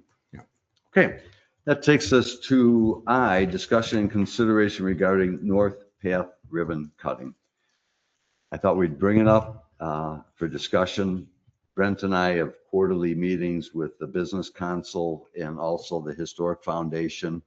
And the Business Council said that they are considering an event, I believe, toward the end of June, maybe having some special event with the businesses and commemorating the North Path. I didn't know if we wanted to try to do something as a village, a ribbon cutting. It wouldn't have to be a very long ribbon. Path is only 6 feet wide, but, or if it's, I think what's going to happen is it's finished, people are just going to start to use it. So I don't know if there's any ideas or what people like to do here. Stop traffic and have a ceremony. Yeah, right. What, Probably. what happened with the streetscape project? Was there, We did. We went up on Moravia, where Moravia comes down to 42, and there was a ribbon up there. And I would say we had 80 people out there. We had a pretty good group. We cut the ribbon, took some pictures. Did an open house here. Had a afterward. gathering after. Yep. We had a Yep. gathering. Certain people bought half kegs of beer, and we had a pretty good time. That wouldn't be the board. Okay. Certain people's, some generous people provided. Anyway, can't promise the same for the next party. But is there any interest? This project has been a long time coming. Took a month to build and 3 years to plan. But I don't know if anybody wanted to try to do something out there. You say the business council plans on doing Yeah, something? Carly, you had mentioned that possibly something in June. So I didn't, the idea I guess was. Sarah did. Or Kelsey, but so the idea was because of all of the businesses that are kind of, I mean, it's to Mhm. support the businesses in a lot of ways, is Right. kind of connect them, is to, Kelsey can reach out to them and see if there's any interest and have it kind of coincide with the first farmers market, Mhm. which is up there, which is, I don't remember the date. I want to say the 22nd or Beer something. Ball Monday. That's the 22nd, Carly. Yep, you're correct. Okay, that's lame. And have it be something that people can either have almost like an open house or have something kind of just to have it be a bit of a celebration, maybe have some, I don't know. We haven't decided on it, but to have it coordinate with the first of the farmers markets, because that's a big event up there anyway. So, Would this include the DDC? not that I know of, no. No, I don't think they, well, I shouldn't say that. They did give us $50,000 on this thing, so they should probably be invited. Yep. Money talks, nobody walks. Hey. Yeah, I talked to Kelsey a day or two ago, and they've got some feelers out there. It sounds like there is some interest, varying concepts to, businesses having an open house, maybe a little signage, maybe a little tent sale, something like that. So depending where that takes them over the next couple of weeks, it may be something that goes to plan committee for an event, or it might be small enough where it's just an in-house event type application. But again, being that it's upon us shortly, this is really our only opportunity to talk about it if we wanted to do something, or at minimum support EBC's efforts. I mean, we could do that also. We could throw our hat in if and when EBC does something and have some kind of village stand, or I don't know. Well, or a village presence, just, to show up and say, hey, you're welcome. Yeah. And leave. We could But, it- kind of mark some kind of opening or well, I something. don't know along the what, path, yeah, just something. Yeah. If there was a last brick to put in, that would be kind of fun, but no. And then if EBC gets something going, I would follow their lead. If they don't do anything, then we should probably do something just to say it's finished, officially. I think the idea, at least at the quarterly meeting, is because there is going to be a gap of time over, a few weeks in between it finishing and the proposed event that EBC Right. does, which I do think will come up with something. Yeah. Maybe Mhm. it's not huge and Yeah. whatever, but I Okay. think it would be something. So if the village has I think the question is if we have a strong feeling about wanting to have even just a little something to kind of commemorate it opening, like a race. Just kidding. I mean, Race amongst committee members. go ahead, board Lane. members.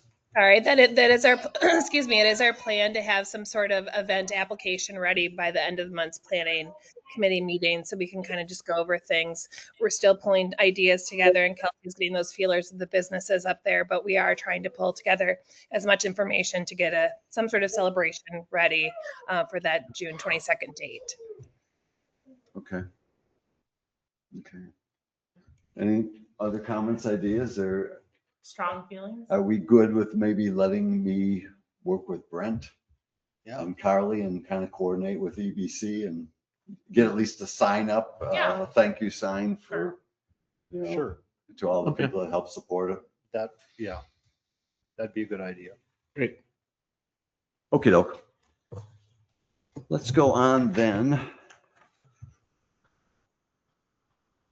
Discussion regarding administration building project, planning, design, and options. And I think Brent and Carly and I are all going to be involved in this presentation, but I'm going to start off by putting it over to Brent to give you a little background on what we've been doing. Yeah, I'll try to be brief, but so obviously, you know, kind of the kickoff is after now near completion of North Path. We did the maintenance garage. Anderson Dock is still its own standalone, but a lot of work has been done.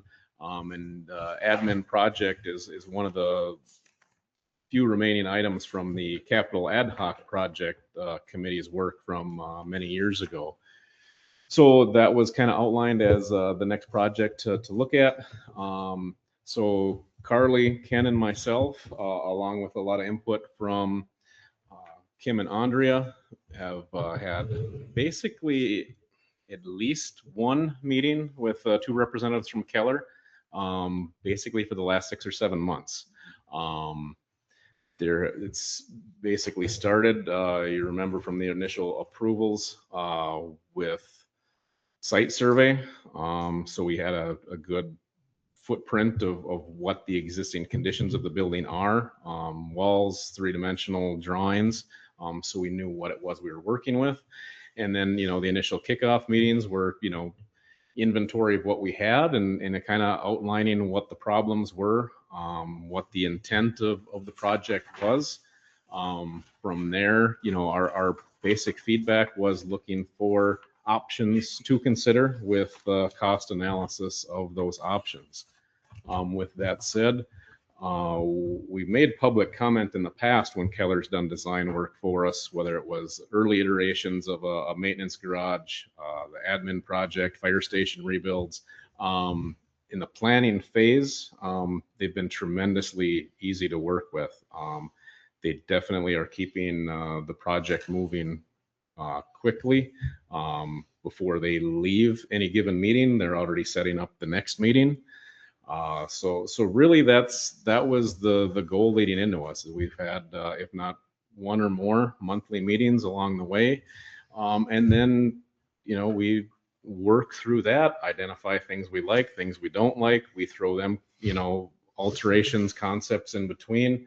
They go back to the drawing board. This last iteration, they actually came up with something that was kind of an in-between plan that they felt met our needs better than what had been seen on paper. So with that, again, we've got the pros and cons, kind of identifying the initial steps and the thought process behind it, and obviously the plans themselves. But ultimately, it was driven by, you know, a needs-based analysis, starting with the existing building we have now, and an option 0 that is our starting point.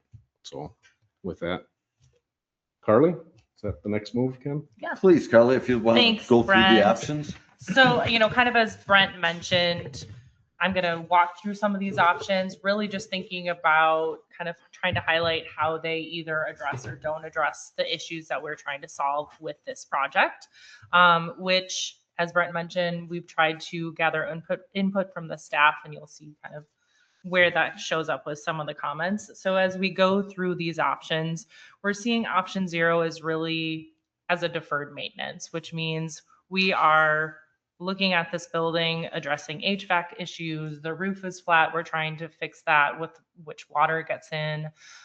looking at insulation on exterior walls, and really just trying to do the work that hasn't been done, we feel like, in some time, and that would address not really the needs of the people, but more of the building. So not a lot of alterations within the building. And if you need me to slow down or any questions, let me know, but trying to not read the whole document to you. Option 1, which is really looking at exterior, not a lot of change, except that we are going to consider having, or this one has an exterior ramp, so improving the accessibility issues that we have with the current building. And it really is starting to address some of the issues beyond the deferred maintenance. As I said, better accessibility, some reconfiguration of interior space, but not adding any interior space that changes the functionality. So not really able to bring all of the bigger meetings, which is something that is addressed in Brent's kind of intro of this document, which, the idea is because having these larger meetings here, there is a lot of moving parts as far as technology is concerned. They work well and then they don't work well. And when they don't work well, it can completely end a meeting. So trying to really think of how we can address that issue by bringing things back to the admin office. So again, this option 1 really is not doing a lot of reconfiguration because we're trying to work within the space that we have. So we would only be able to bring some of the smaller meetings back to the admin office. That being said, if there are meetings there, it could be pretty disruptive with the workflow of the office and the staff that there is. As you can see, it kind of just cuts off potential flow. Option 2, which is having a small addition, and really the exterior addition is really adding on to where there has already been an addition to this building. So not necessarily changing the historical component of it, but really just adding on to what's already been added to. And the other component, just to kind of change the exterior site of it, is that the ramp would be able to be enclosed, which this adds to the accessibility, but also improves maintenance and upkeep of that ramp as opposed to having to keep it outside. This would be something that can bring these meetings. All of the meetings pretty much can be held here now, except for larger public meetings potentially would not be able to fit in this, but really is kind of solving that issue. It can have a little bit of separation from the offices, so it doesn't disrupt the flow as much.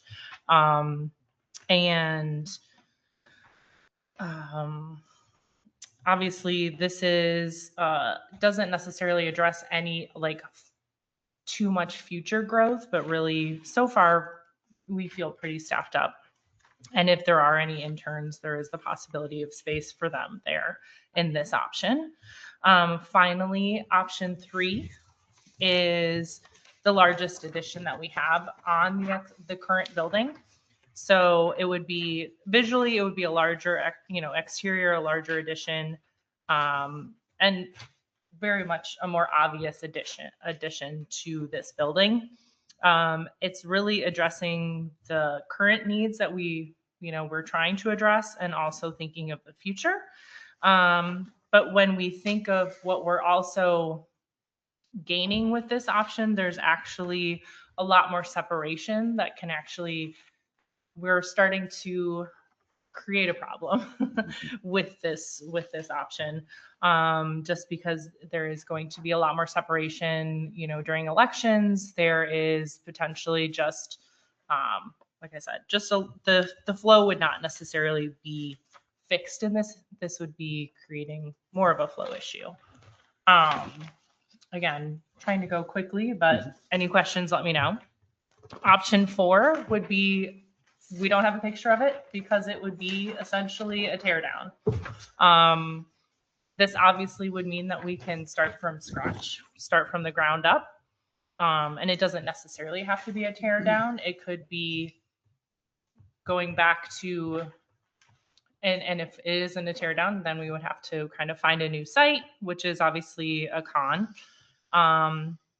And thinking also about what would we do with the current building if we aren't tearing it down.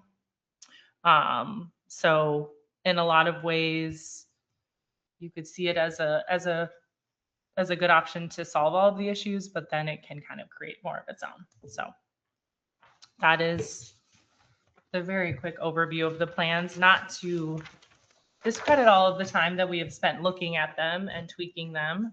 And also it is to say that there can't be further tweaks. We just thought we were at a point where it felt really good to show people and get some perspectives and be able to see if there's any kind of initial reactions that you might have to what we are presenting or questions that You that you want to may go have. through the Oh, the sure. Keller? Because we So- also have some cost estimates. So sure, as you Hopefully can conservative. see, the option, the deferred maintenance, which again, this is really just getting this building back to where we think it should be. So it's kind of a more functional and sound building, is at the $600,000 with a $50,000 contingency.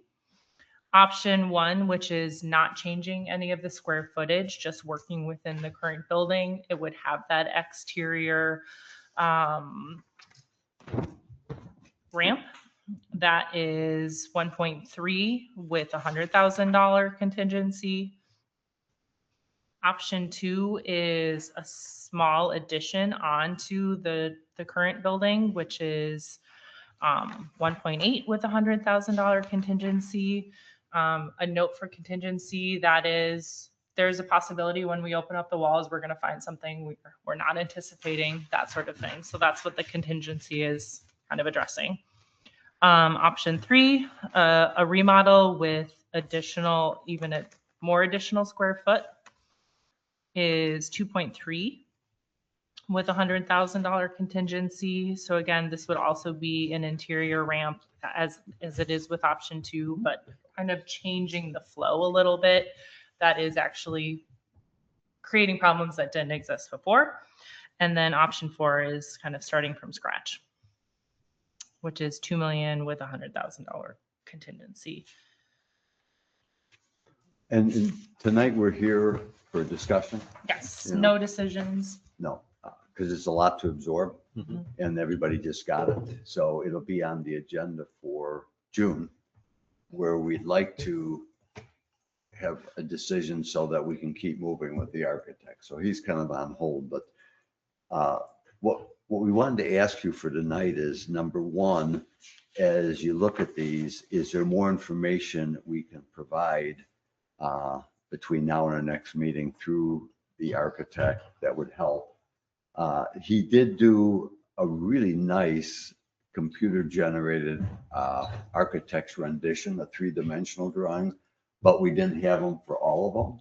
So we could provide that because it gives you a much better feeling of the amount of bulk that some options have versus others.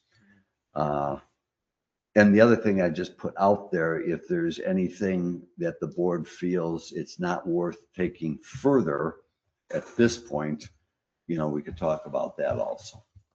And then any questions you want to ask the three of us, and we'll try to answer. I know it's a lot to put down at one meeting. I find it interesting that the new facility, 3,500 square feet of construction, is less than a 2,006 square foot addition. Is Well, that- remember it's 2172 plus Right. 2006. Oh, you mean less total space? Yeah, Be more efficient. Yeah. When you work with an old building or any building, it's like rehabbing a house and putting an addition on the house. To start over, it'd be more efficient. And that 3,500, I would say, is a guesstimate based on the architect's view of our operation. We didn't go in a lot of detail. There's no drawing for that. are we gonna, I don't know who would do it necessarily, but we're gonna have a presentation of what, our staff or what people think we need I mean, it just seems so premature to say what I'm kind of leaning towards. I mean, I am concerned about the spending, you know, in light of very big projects that we have coming up in this village, the wastewater plant. You know, I'm concerned about it, but I guess I would like to hear, you know, what is the best option from the standpoint of our staff, of our community, whatever, what they think we need. This doesn't tell me what we need. Sure. Well, we did try and address the problems that we can go over again. But as far as the option that, you know, everyone is actually leaning towards is option 2. They feel that it's addressing all of the problems as far as accessibility, but also kind of flow and able to kind of, flow, workflow. If it's helpful to see it, that'd be good. And also just kind of meeting the needs of the staff is really addressed with option 2. With the kind of next step up, option 3, it actually felt like there was a lot of wasted space and create kind of unnecessary distance between the staff and The red be is more new disruptive. walls, right? Correct. Yep. New walls. The existing building would be, if you extended this wall up to probably approximately here. So the addition is this exterior ramp area and then a little bit. on the west. Yeah. Yeah, and I'd say, again, for staff, we've spent a lot of time talking about this in addition to the time with Carly and Ken. And see, we've had so many meetings. I actually think the idea of not that it was this iteration of option 2, the idea of the smaller addition, I think, was born at the staff level, because what can you do within the existing building? What could you do addition wise based on our needs? And again, the board makes a decision every month on how to spend money and what the projects are. And, we're the ones that then review it. We sit down Wednesday morning, and again, we're living and breathing with the financial decisions, and, our hands are in it every day. So ultimately that's kind of where we were, as, there's no doubt, our personal feelings, and, set that aside, the future needs of the department, whether we're there or not, 5, 10, 20 years from now. It's a project that we felt needs to be done, and relative to price, we want to see it done. So that's where we felt that our needs can be met with a much smaller addition, which is why we asked for a concept that came in somewhere in between with the minimal addition.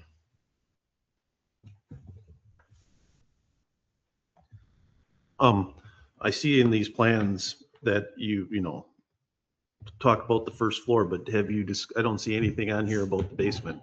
Sure. So in all of these options, there would be addressing kind of the HVAC and conditioning of the basement. So it's something that, while we're not adding accessibility to it, it is something that would be better. You could have additional storage down there. There could be, if there is no accessibility needs for training, could be down there. We could come up with options. But right now there's not a lot of work being done on that floor, other than bringing it up to kind of conditioned space. It would be conditioned. Right, but saying is that in order to approve one of these plans in concept or anything, not seeing what we're doing with the basement or anything would be an incomplete plan. Well, I know what you're saying, but nothing is presented in front of us here. this is not meant to be a decision time. I'm not saying it's This decision is time. something we're gonna add, right? Right. Between now and the next meeting. That's a good point. I think we talked about, I think it starts all the way with deferred maintenance. Yes. We agreed, even if we do nothing and just live in this building the way it is, we need a good roof. We got to get rid of the leaks. We need full insulation, and we're going to have all new HVAC. Yeah, As you you get know, the the dry other out the offices don't even have HVAC in them. So and in the basement, but we can certainly add to this an outline for everybody to see of what the basement looks like.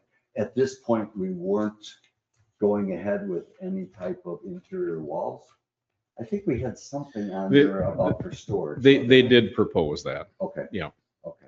I think the feeling was, that's, and kind of like the interior layouts here too. Really, it's just what square footage, whether it's existing square footage or addition square footage, gives us the amount of space to fulfill the need. Right. But where you're putting those interior partition walls, that's the detail that can come at that next level. But yeah, for the basement, there was an iteration where they had a wall sectioned off in there, but relative to the high level, it wouldn't change the dollar figure. It really isn't anything that'd be terribly exciting, an important detail, but we really didn't get into the weeds on where we would segment out that wall in the basement. That does bring up a good point. On these options, I think all the way from maybe not option number one, it'd be a little tight, but there will be adequate room in these options for Justin to do his classroom style training here. There would also be the opportunity, whether or not he'd want to do it, of doing more training at the lower level.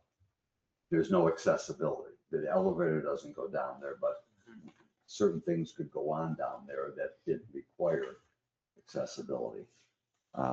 And that's another advantage we saw, because that could possibly allow Justin then to take that training room and convert that into a turnout room or something else.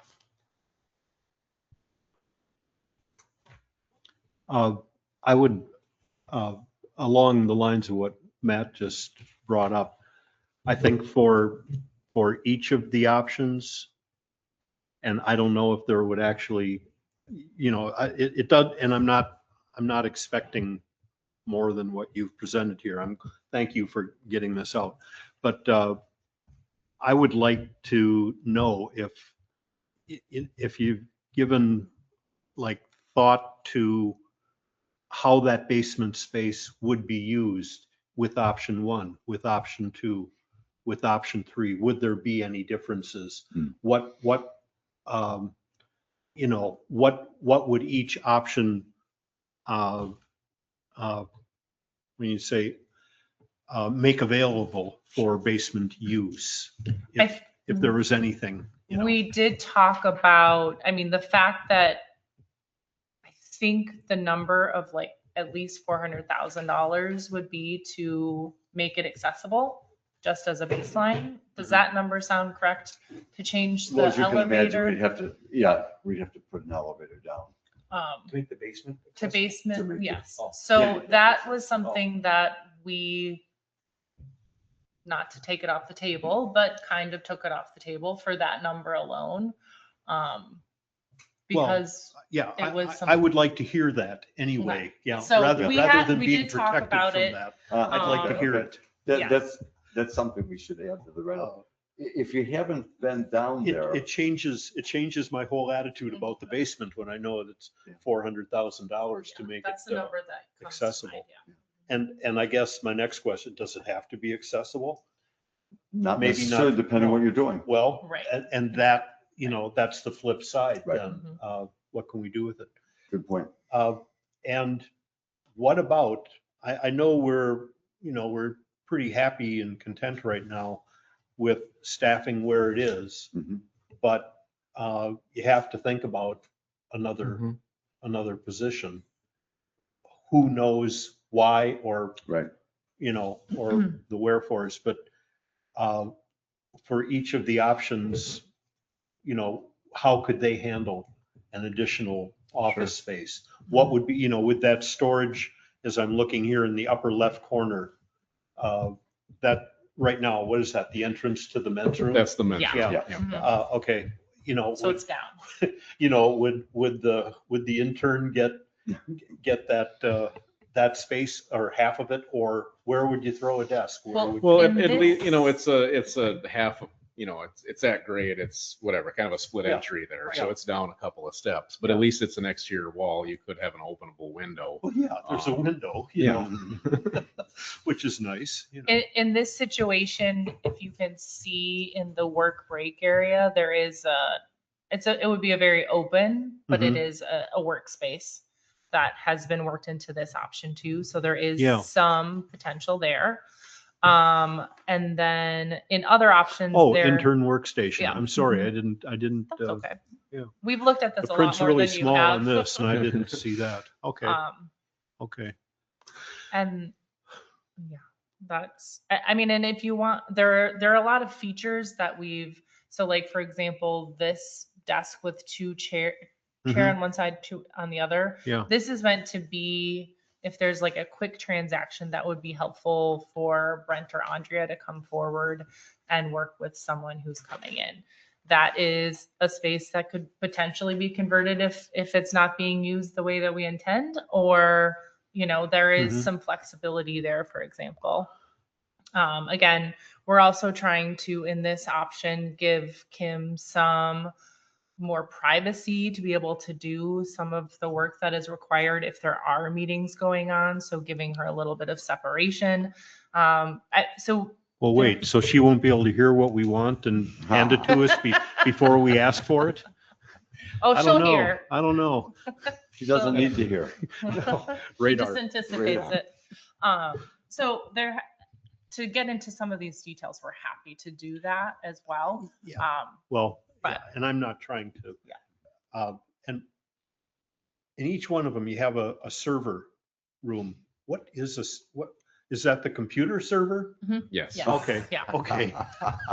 I was, what? Food server? No. We better put computer on. Yeah, in pretty much each iteration, when they can, they're trying to put that in its own little cubby with a little bit of privacy. You'll see, you know, in varying ones, the copy machine and things are out, and, you know, varying forms of public access, but the server, they're really liking to tuck that out of the way. And also, again, it has to be ventilated because it puts out some heat, but it also Yeah. puts out some noise. So Oh. having that in its own little So it'd closet, be if sound- you will, Yeah, sound would be a insulated nice thing well. operation wise. A comment about the basement, if you've been down there, we have a mechanical room now. Mhm. That would be used again as a mechanical room. They thought they could fit, probably there's going to have to be an electrical upgrade. Oh, yeah. There's also obviously going to be the HVAC system, but they thought that room would be adequate Really? for, yeah, Good. for Good. the mechanical. And then, of course, the kitchen is down there still. So it'd be good if you haven't been down there to come over and visit, walk around to get an idea what's in the basement's quite large. As long as you mention that kitchen, this would be, everything would be torn out and new would be put in, wiring, plumbing. I'm thinking plumbing. That kitchen sink down there is not drained right, I think, for decades. I think once you get to option 1, we're probably doing that. Okay. I think all option 0 does on the lower level is put HVAC in Right. there. You see, keeping, you said that mechanical room would you move that water heater? That's just, south of the kitchen, kind of hidden under the stairway? Yeah, yeah. Oh. We haven't gotten in that detail. Okay. Yeah. Just curious. I don't know. Oh, okay. We can get a basement drawing and then Yeah. I identify the mechanical room and so forth, what we need, what's available. It would answer questions maybe before, And then I think if the everybody print knows is large enough, it There's would actually a answer it for little me. staircase from the outside that's Yeah. under that level, and that's still active. I will comment this, option 2. Mhm. One of the first things I did like about it right away was all of the public seating. You have 40 chairs in there Mhm. right now. And that should handle pretty much anything we have going on.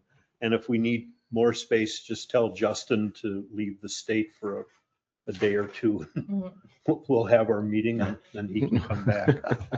No, that we thought that that could accommodate any meeting we have except for maybe a large public information gathering where we might come back down. It might come down Like here, yeah, streetscape yeah, days. Yeah. Well, and But- then, yeah, and as far as audio visual for that, we either have it or we don't, you know. We're probably going to Set up maintain what we have cameras. here. Oh, really? Oh. It doesn't sound like we'll be able to reuse it necessarily in this new space. Mm. Okay, well, maintenance. Another kind of upgrade, detail, right? yeah. But this does include built-in, at least when you get to option number 2 Mhm. and 3, the desk for the, 7 people? I think it's 1, 2, 3, it's 8, because so Brent's up here, plan committee 7, so that, Oh, and okay. that'll be permanently built in, that'll have audio Oh. visual built into it. And a screen on the opposite wall And behind us. and behind us. Okay, well, okay, built in, Yeah, so when you- you can do that then. You can kind of see some of the details that Yep. he's worked out. Yeah. And I know my table setting attempt talks about the maintenance of coming down to troubleshoot everything we've all experienced. I was down here with Quantum PC for probably 3 hours last week, working perfect. Couldn't find a problem. Gremlin. Kind of like your car that makes a noise and you bring it in and Yeah. it's and it fine. doesn't I happen, didn't hear it. yeah. So. As you get a Yeah, chance to I look at know this, that, yeah.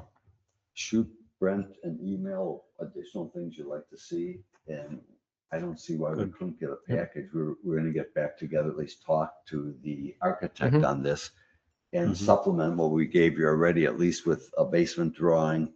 And then some kind of more discussion about how do we add people? We've talked a little bit about that. Yep. We did have that discussion and, kind of our village, our growth is very slow.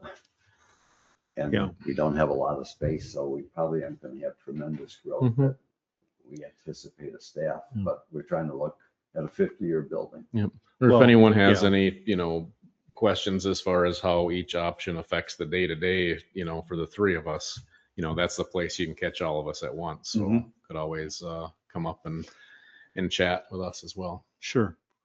None of these walls, these interior walls, the red, obviously, I'm not talking about around the elevator or that wall by the unisex toilet lower Mhm. left. But all these others are non-load bearing, correct? Right. So with this expanded interior space, things actually, and with the exception of the toilets, once that plumbing's in, that's pretty much permanent. Mhm. That's not as easy to change, but other things could be kind of jostled around. Yep. 20 years from now, 30 years from now. The ones they're trying to work around, you can see this section here with the Oh, wider cross you've section. got plumbing there too. That was Yeah. the original exterior of the building in that area. Mhm. So through a couple of additions and renovation projects, there's been holes popped through here and here already. So, but the goal was to try to work within that and Yeah, not create any more holes through that original stone wall. good point. Okay. They did this 3D model, which is kind of interesting, Yeah. by putting a device in each room and then doing the exterior, and I heard. Yeah. it's pretty cool. Yeah. Spin a radar or Mhm. whatever and a laser and Well, other questions, comments? does, and maybe this was already covered, staff has a preference? 2. Number 2? Okay.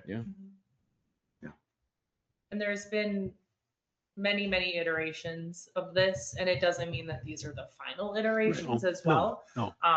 Talking about It's these the being latest. interior walls, these are just the walls or the current situation that seems to be kind of addressing as many needs and issues that we've Right. been seeing.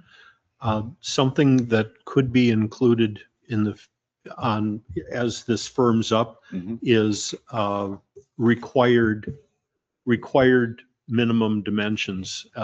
For instance, handicap accessible bathrooms. Mhm. and probably the hallway leading to it, like minimum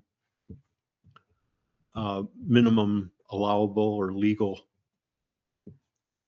width. Things that, you know, as we look at it and think about it, we accept rather than, you know, I want to think, well, why don't we just move that? Well, there's a good reason.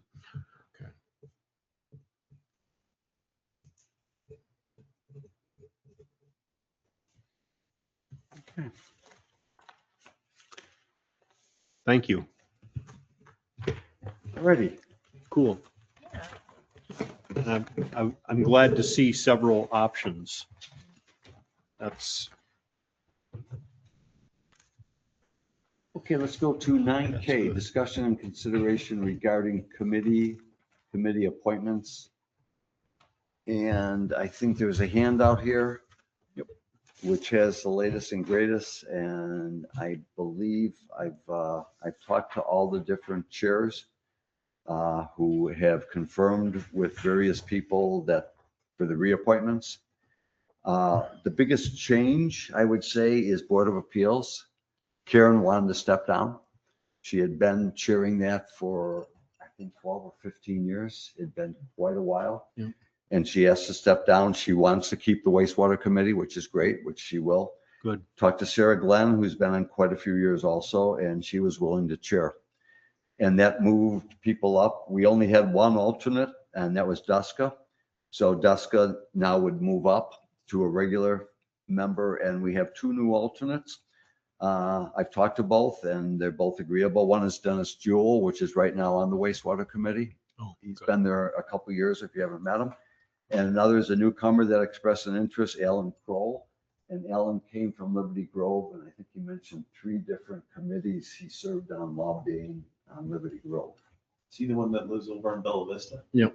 Okay. He's presented before us. He has. Yeah. Okay.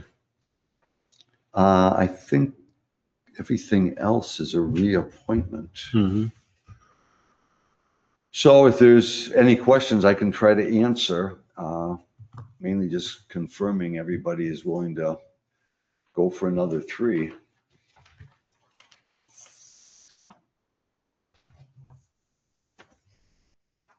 And if not, I think we can approve this just with 1. I think you're probably, Scott Pearson is actually a new appointment, is he not, on airport I committee? think he took over, so I think Yep. his He thing took was over when short. Marty, we appointed him Oh, when I'm Marty sorry. passed Okay. away. Okay. So he's a reappointment because Marty's was expiring very quickly. His up. Don't, I didn't just mean leave that. that alone. Yeah. Yeah. Anyway, so he is a reappointment now. Scott had been on Okay. several meetings. Okay.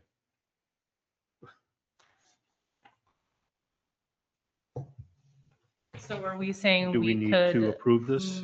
I move to approve the 2020 committee appointments as presented? Thank you. I'll second. Thank you. Any further discussion? Hearing none, all those in favor, please say aye. Aye. Aye, opposed? Okay, thank you. And then L is discussion and consideration regarding nonprofit use of village hall and fees. There's a handout that Brent has put together with a list of all the nonprofits that have scheduled so far, and there's some notes on the back that Kim had put together. For 2026, there's only one rental that has generated income. For the other 29 rentals that are on the village hall rental schedule, there would be no fees because they're nonprofits. And then the staff, Brent, put together a loaded cost breakdown of what it costs to clean up after a meeting, which is about $85 per meeting. So the point was made with the 29 nonprofits that we have scheduled right now. It will cost the village about $2,500 to do the cleanup. So the question here is, do we want to, and one other point I'll make, of these nonprofits, all but one, which is the MS Walk, I believe. Mhm. All the rest of them are EFRM nonprofits. People with PO boxes here. Do we want to continue having zero costs for nonprofits? Do we want to recover some of our cost of cleaning up afterwards? Any ideas on a good way to handle this? When did this come to your attention? It came to my attention because we got an application. Who's the new application, Ben? Kim? Yeah. Typically, these are all over the counter. Right, Brent? Right, and that's not what I'm getting Okay. at. The last time we did something for the fees, this went to physical facilities first. Right. We discussed it and we recommended the upgrade in the fee. So my point being is that this should have gone to physical facilities last month. So then we could have recommended to the board what we thought. Why don't we send it to physical facilities? I have no problem. The reason it came to the board tonight is Brent can issue anyone who's rented the hall before an over-the-counter permit. We have a new one, and new ones have to come to the village board for approval. That's the way it's worked. We just haven't seen any recently. So that's why it ended up at the village board. But I'd be happy personally to send it to physical facilities and you guys talk it out and see if it makes some sense, what we can do. I will just say that I had some conversations with EHF and EBC, who are both heavy users. And one of the things that, is also presented here is a suggestion of, I mean, maybe it's just a suggestion or however, that the way that Sister Bay handles it is that there's like an annual fee, which equals the, a one-time rental rate. So in Sister Bay, it's 200. Here, it's between 100 and 160, depending on length of time, it sounds like. My reading of the situation. I know that speaking with both of EBC and EHF, having to pay every time would be very cost prohibitive as a nonprofit, and would change their ability to bring some of the programming to the village. But that being said, they also recognize that there is a cost associated with it. So if there is more of following the Sister Bay kind of model, that is something that they could, plan for more appropriately in the future. So I guess from my perspective, I see that a lot of this programming is important for Ephraim, and it is kind of a service in a lot of ways for Ephraim and its visitors and its residents. So I wouldn't want to have it, whatever the solution is, be too much of a burden. That would mean that some of that would have to go away. So that's my perspective. I got just a question. The concert in the park, rain location. Yep. You know, that They happens. reserve it if needed. Yeah, it came up like twice last year, if I Yeah. remember correctly. But we set it aside. Right. Okay, so there is still preparation. Unless we can absolutely say with the weather forecast that there's no chance of rain, then we'll leave it. But generally, Justin and I will consult and we'll consult with UBC. We'll try to make a call that day. Whether or not we should break it down just in case. Well, okay. And these are questions as much as anything for physical facilities to be thinking about, making it cost prohibitive. If it is a community service, it's kind of what we're here for. On the other hand, we aren't here to lose money. Although we're government, I guess we can. I guess we do, don't we? Yeah. We try to break even. We try to break even. Well, if you look at it, the EHF, which is another obviously Ephraim organization. Yeah. Tried and true. They have 9 reservations right Yeah. now. EBC has up to 12. If we'd have a total washout, they'd be in there 12 Right. times. Library has, I think, 3. And then we had a lot of single. Men's Club was in here once, Sure. and the MS Walk and so forth. So maybe these are things that, Matt, your committee can consider. The comments you heard here and see what we can come up with. I can't speak for them. I can only speak for myself. No, but I meant to Right. pass along some of these thoughts. Well, yeah, just some of the, we don't need to make money No, but I mean, but we don't need to. lose money. Right. But, We I don't mean, have to be a in this day and doormat. age, if it's, would you say $85 to clean the place? Yeah. Yeah. I mean, what, one of those organizations can't afford $85? Mhm. That's, That, I mean, I would say if we're talking about all of these, that 85 times, I don't remember the numbers, that would be something that would be Well, cost prohibitive. for concert in us. the park is 11 times, so 11 times 85, you Yeah. know, it's That would change. running up a to grand. 1,000. Yeah. Well, I'm not just necessarily saying that we do Right. times the multiple, but we should be getting something. Mhm. That would lend itself Yeah. to the annual fee. Yeah, correct. Such a big Yep. amount. Right. Yeah, and it may be different for different organizations. Mm-hmm. That might be, you know, a multi-tier. Okay. Yeah. Thanks, So Matt. by consensus, Yeah. send it over to Oh, sure. physical Physical facilities. facilities, yeah. Thank you. All right. Let's move on to M, discussion regarding planting of the Liberty trees. I want to give a little background here. Brent and I meet quarterly with EBC and the Historic Foundation. And we've been talking for the last two quarterly meetings, what are we going to do for the 250th anniversary of the United States? And we've thrown some things around, but we haven't gotten very far. And we have Fear Ball, and then we have a lot of 4th of July celebrations around us. We talked about fireworks on the 4th. And then Cody, who's from the foundation, if you know Cody, he said, he came up with an idea that personally struck me. He said, why don't we plant a Liberty tree? And there are indeed Liberty trees of decent species that are descendants upon the actual Liberty tree or different trees. And we started talking about that. And then Carly was involved, of course, through her interaction with the Business Council. And the library came up right away. Well, most of these trees that we're looking at, that would be Liberty trees, be it an American elm or an oak.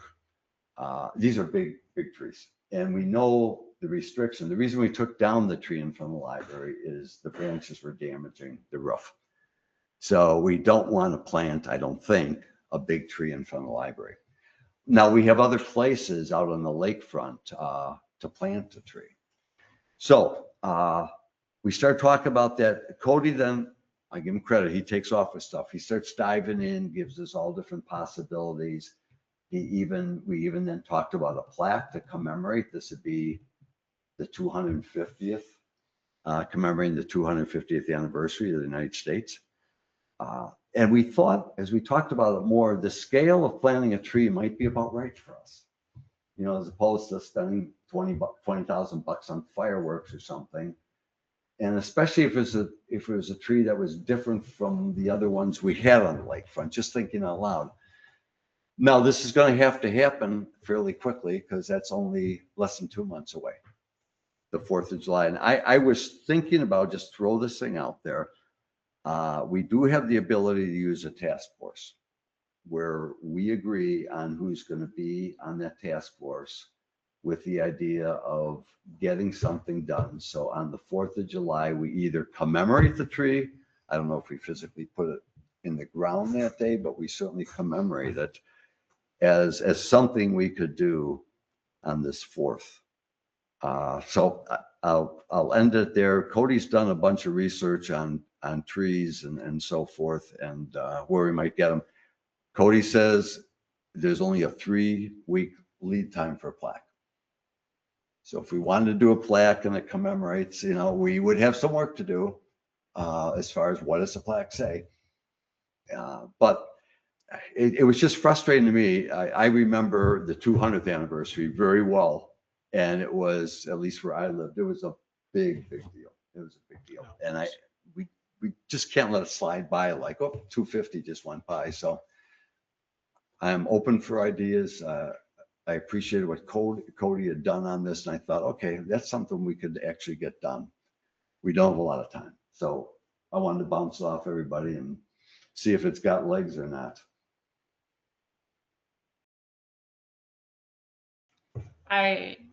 Go ahead. Okay. Oh, I was just gonna say, if thinking about kind of the suggestions that Cody had done, I do agree that they're likely would grow to be too large for the library. I did reach out to my friend who's a horticulturalist, and she made some suggestions that are going to be more in the 25 to 30 foot range for when they're fully grown. They were native. I kind of told her about the location being near the water and also obviously wind exposure. So she gave me some suggestions. I had never heard of them, but that doesn't mean I know everything about trees.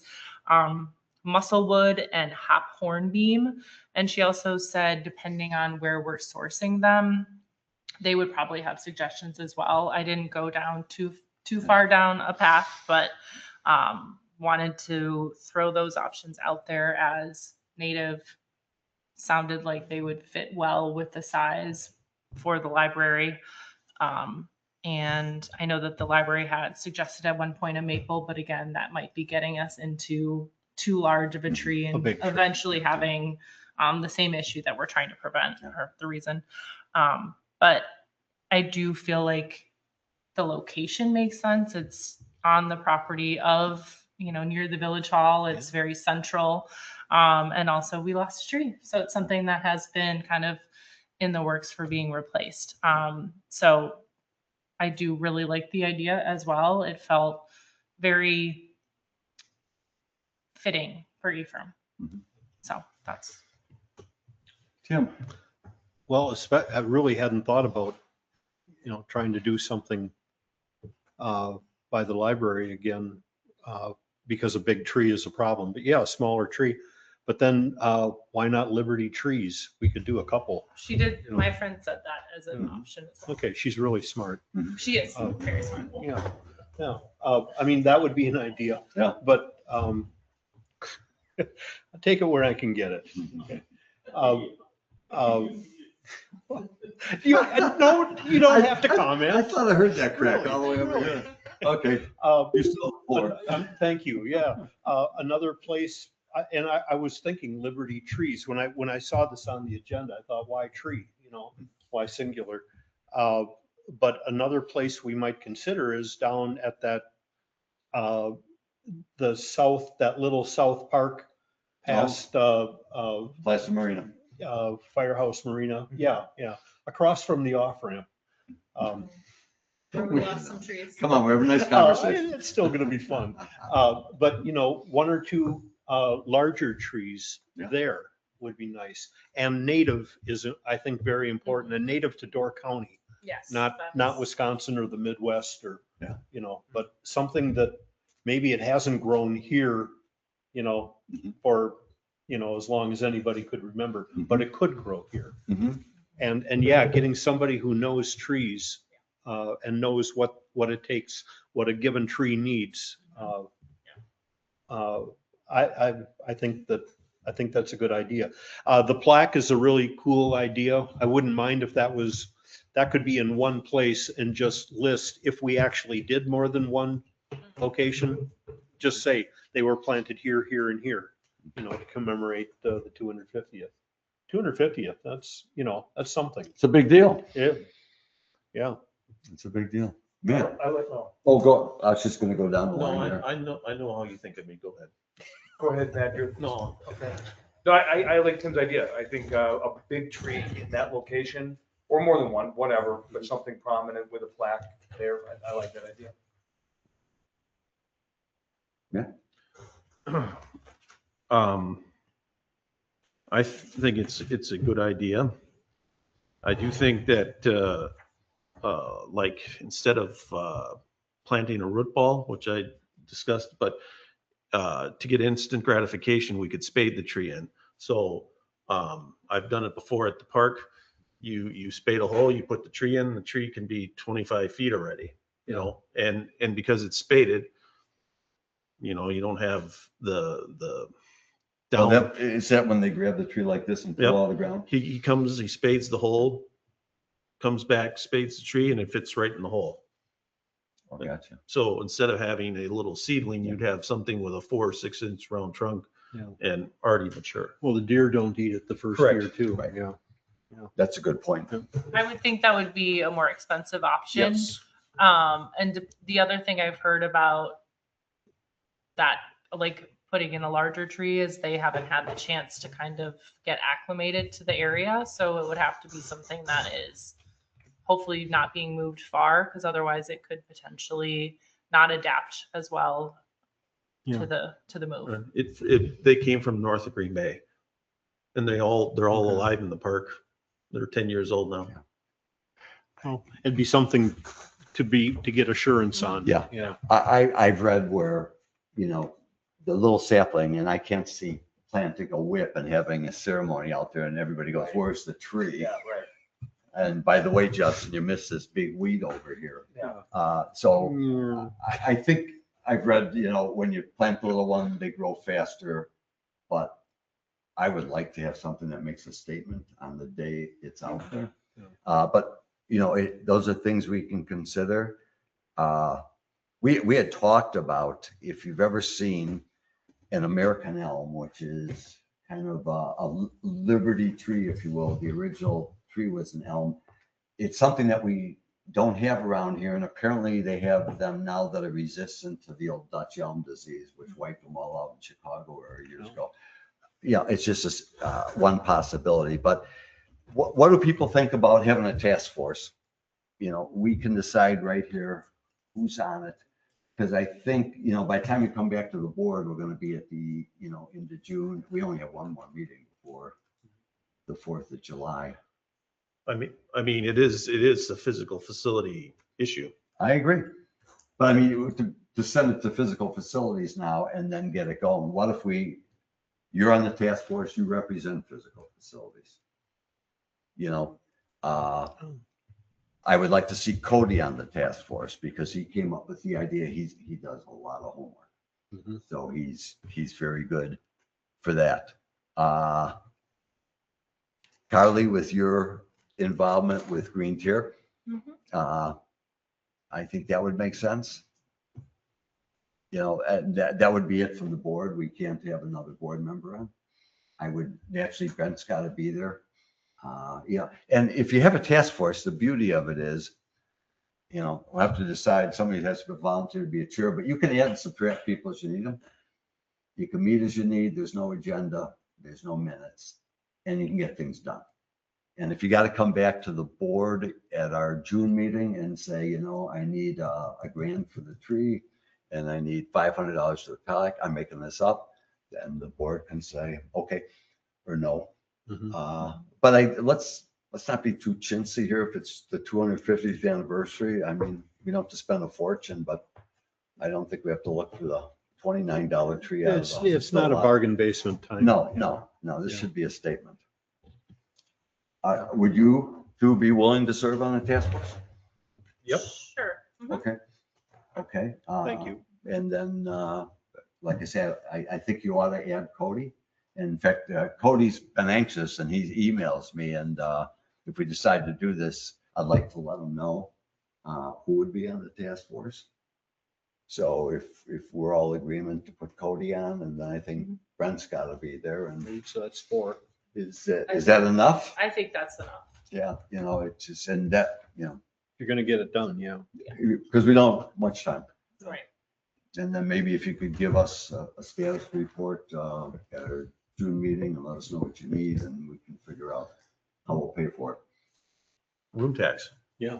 There'll be a way to pay for it. A larger tree It by sounds- consensus. It sounds A lot, yeah, by consensus. I would look something minimum 8 feet, you know. I like the begin with. 2025. Let's Well, get us that's something great, we but I can don't salute. know, I I mean, don't know for- if we can spade down that deep. Well, For $4,000 or $5,000, you can get a 20-foot tree. Listen, if you think. Give us that's- some If it alternatives. will work, if it will fit, knowing what we have for ground in Ephraim. I mean, a large tree can end up growing into something like that, but the larger the tree, to Carly's point, the acclimation, it may kill the roots before it can take hold. So, you know. There'll so be some that's- research on that, no Yeah. doubt. And you I'm make a not- good I'm point. not opposed to a larger. What tree, is the but a ground minimum like of- out there? Yeah, a minimum of 8 feet. What is the ground like out there? Is there a lot of rock or? Sure. Well, you go down, it's gonna Well, be clay and It'll then be, rock, it'll be cobbly, but you can and dig. it'll get cobble in the bottom. But we got decent, But the I'll bet trees you we it's put kinda out here were swampy, too. decent size. Yeah. These were like 12 footers that we put along the lake shore. Mhm. And we Yeah. were able to get all those in. so You'll be able to dig. The soil. Oh, bits. okay. It'll be If damp, those were but 12s, then yeah, sure. Yeah. Okay. Thank you. So as far as next steps, are you gonna contact Cody? Or, I will follow up and I'll copy both of you okay, and Brent and Okay. just, if we're willing, I'll tell Cody, because he's asked, I said, here's the task force. Who wants to chair this thing? Somebody's got to be the leader, Yeah. the charge. They'll figure that out. Okay, let them figure it out. Their task force. Okay. Okay, good. I appreciate that. I think this is, Good. it's gonna be Good fun. idea. All righty. Okay, N, discussion and consideration regarding interviews for open maintenance position. Okay, as everyone knows, we accepted the resignation of Jake Bastian, our maintenance department. Wish Jake well in his next move. But we did immediately post the position. We had a deadline, at least for initial submittal, of this past Friday. After which Justin, Matt, and Andrea from the office took a first cut at the applications. We did receive a pretty decent number of submissions. So they whittled it down to, I think, 6 or 7.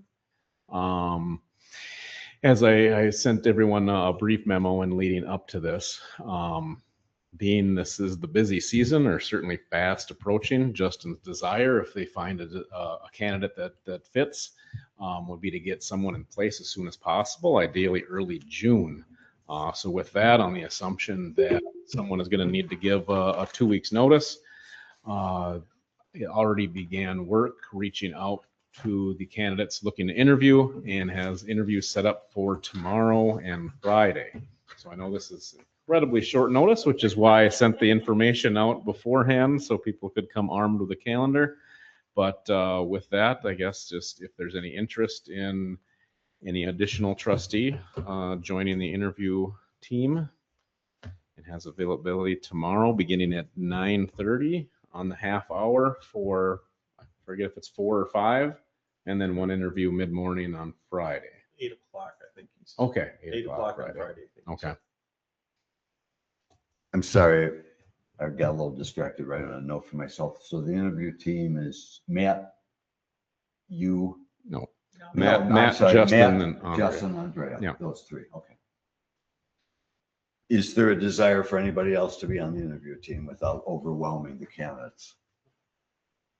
I personally feel that is enough people to be interviewing. I don't feel that, I think that would be, it would be too much. Okay. Beyond, yeah, I think 3, those people have the best perspective into the day-to-day. So I think it's, I would like to note that what I have gotten used to anyway, is when we're losing a person, the personnel committee is not just notified, but meets, looks over resume, determines if the existing resume is correct for our current and future needs. job description. Yeah, I'm sorry, resume. Yeah, my bad. Job description, to be sure that that's updated and correct. I appreciate, moving quickly on this thing, but I don't like, the approach of this is different. We're going to do it differently this time, because that'll become every time. When these things happen, the personnel committee, us, the board should, we get notified in 5 minutes.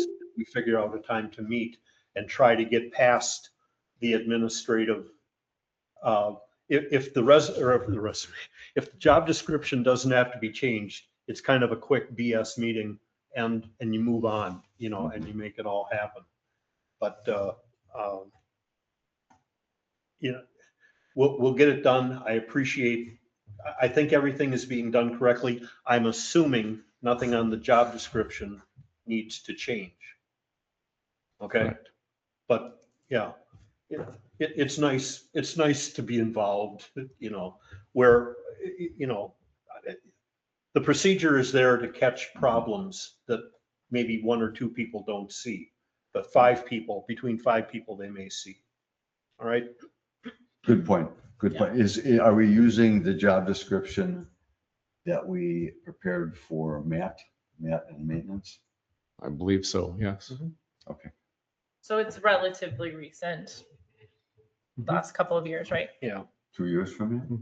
2 years. I mean, and then I think Andrea went through all the applications to make sure that they were on the up and up. And there was a few in there I would say were questionable that she caught. So everything that you were requesting, I mean, has been done. It's just wasn't done. And I don't mind I don't mind if the personnel committee doesn't have to weed out. The personnel committee should just be contacted, you know, and be involved at the beginning and then kick it off, as opposed to not. Yeah, what you're suggesting, and it's a good point. Once we're notified, as soon as we get a resignation, then we can have a quick personnel committee, which is the village board. Right. And then go through that process you're talking about. And then get her done. Yeah. That's. And I would reiterate your point that anytime, you know, a position is vacated, not having the assumption that the exact same job description is going to be used like the same, because there's different people involved. There might be new needs. So it's always a good opportunity to make those adjustments. Yeah, for problems come up where you realize, gee, you know, make a note. Yeah. All right. Okay. Consideration, what do we need for consideration on that? Brent, or would I that think be? you decided handled you're in- good with the bid, the group as it sits. Oh, the interview? We don't need to add Interview anyone. group. I move we approve the interview group as named.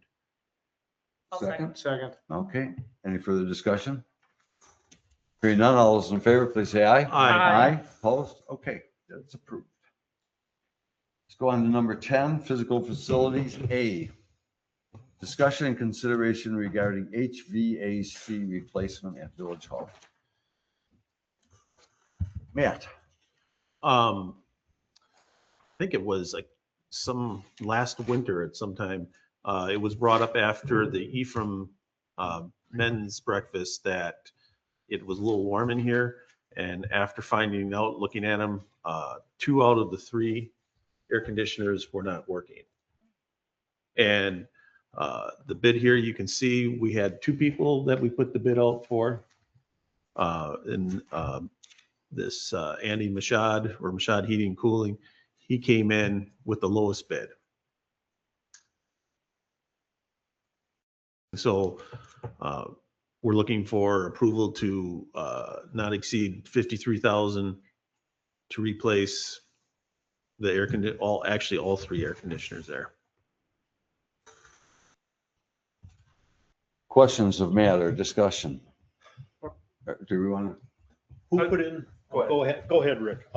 No, I looked at the 2 bids and, you know, they word things a little differently. Are these like bids, the same exact thing? Yes. Okay. Just different English. Yeah, I noticed that. Okay. Okay. Did you not ask Eagle Mechanical for a bid? I believe he went to Eagle Mechanical and they did not give him a bid. Okay. Secondly, who put in the existing equipment? That's almost older than I am. Really? I didn't think it was that. Really? Jeez. You know, Brent? I do not know. It's It's old. pre-rent. Oh, yeah. Wow. I think we think it was Wolf Brothers that put the original stuff in. That's what I would have guessed. Okay. Thank you. Carly, any questions? Both of my questions have been asked, actually. So I guess my other question is, do we have any experience with AM mechanical. Lots of, I've had over 40 units that he's Okay. put in. Okay. And you're happy, obviously, with the work. Matt, I wanted to ask you, to spend 50, 60 grand to replace what we have. I don't know if the committee has talked about, is there different ways to skin this cat?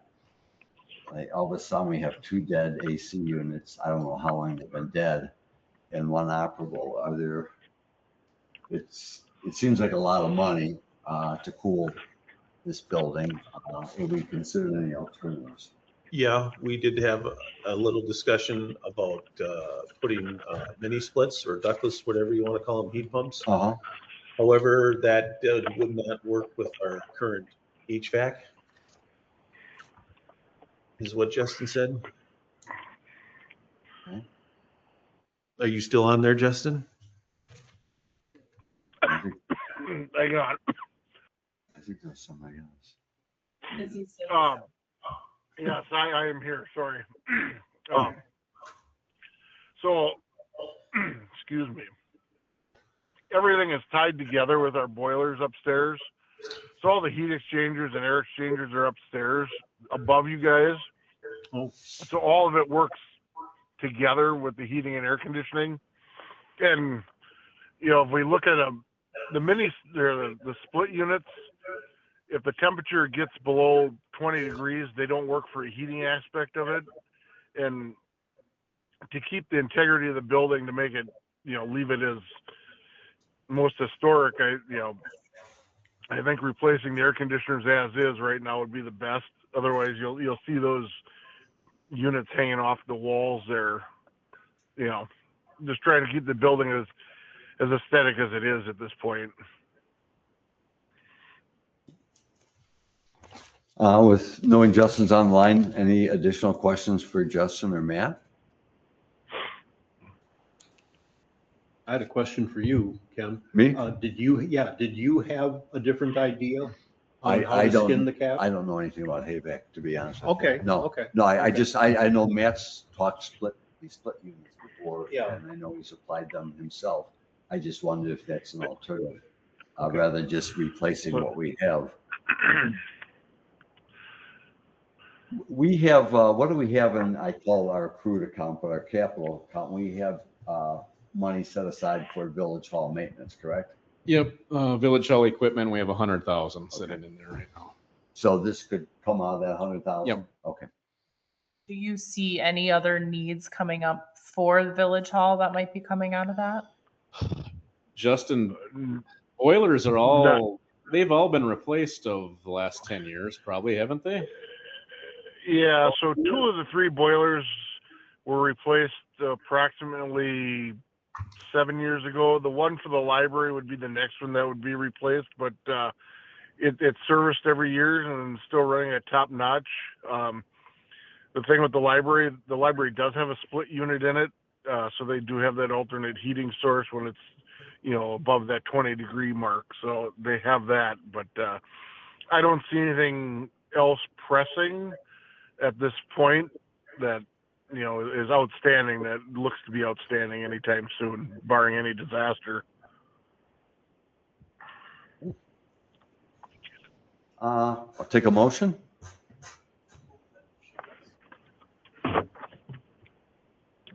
I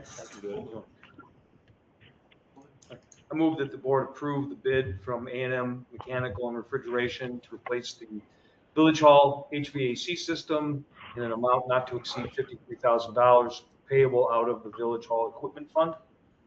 Thank you. Second. And a second by Matt. Any further discussion? Hearing none, all those in favor, please say aye. Aye. Aye. Opposed? Okay. We'll get that going. Thank you. 10B, physical facilities, update regarding village brush dump. For those of you that use the dump, you should all know that it is open, and it is, I would say, at least 6 times bigger than what we currently had. It's functional. We have signs directing people. We have had, how should I say, people dump brush wherever they want, even with even with signs. Really? Oh. At the, Never heard of it. the plan is out at the dump is that every year we're going to have hawkers come and tub grind. And we made it big enough so he can get his, excuse me, his tub grinder in, no issue, grind it. The mulch is there. And then it's, obviously we won't have because it's not near the maintenance building, we won't be able to load people there. But it will be there year round for them to utilize it. We did have some discussion about illegal dumping.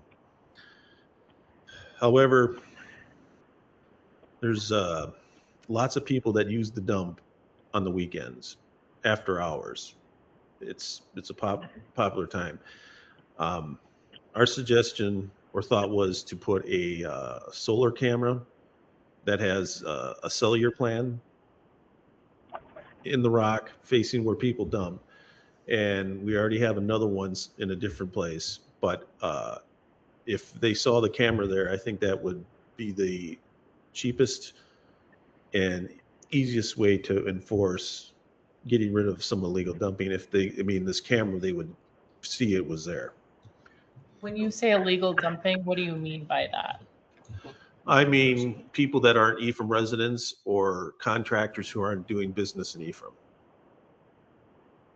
The other thing I think we need to be on the lookout for, being out there myself a few times after it opened, many people showed up with what looked like almost 100-year-old tree trunks cut.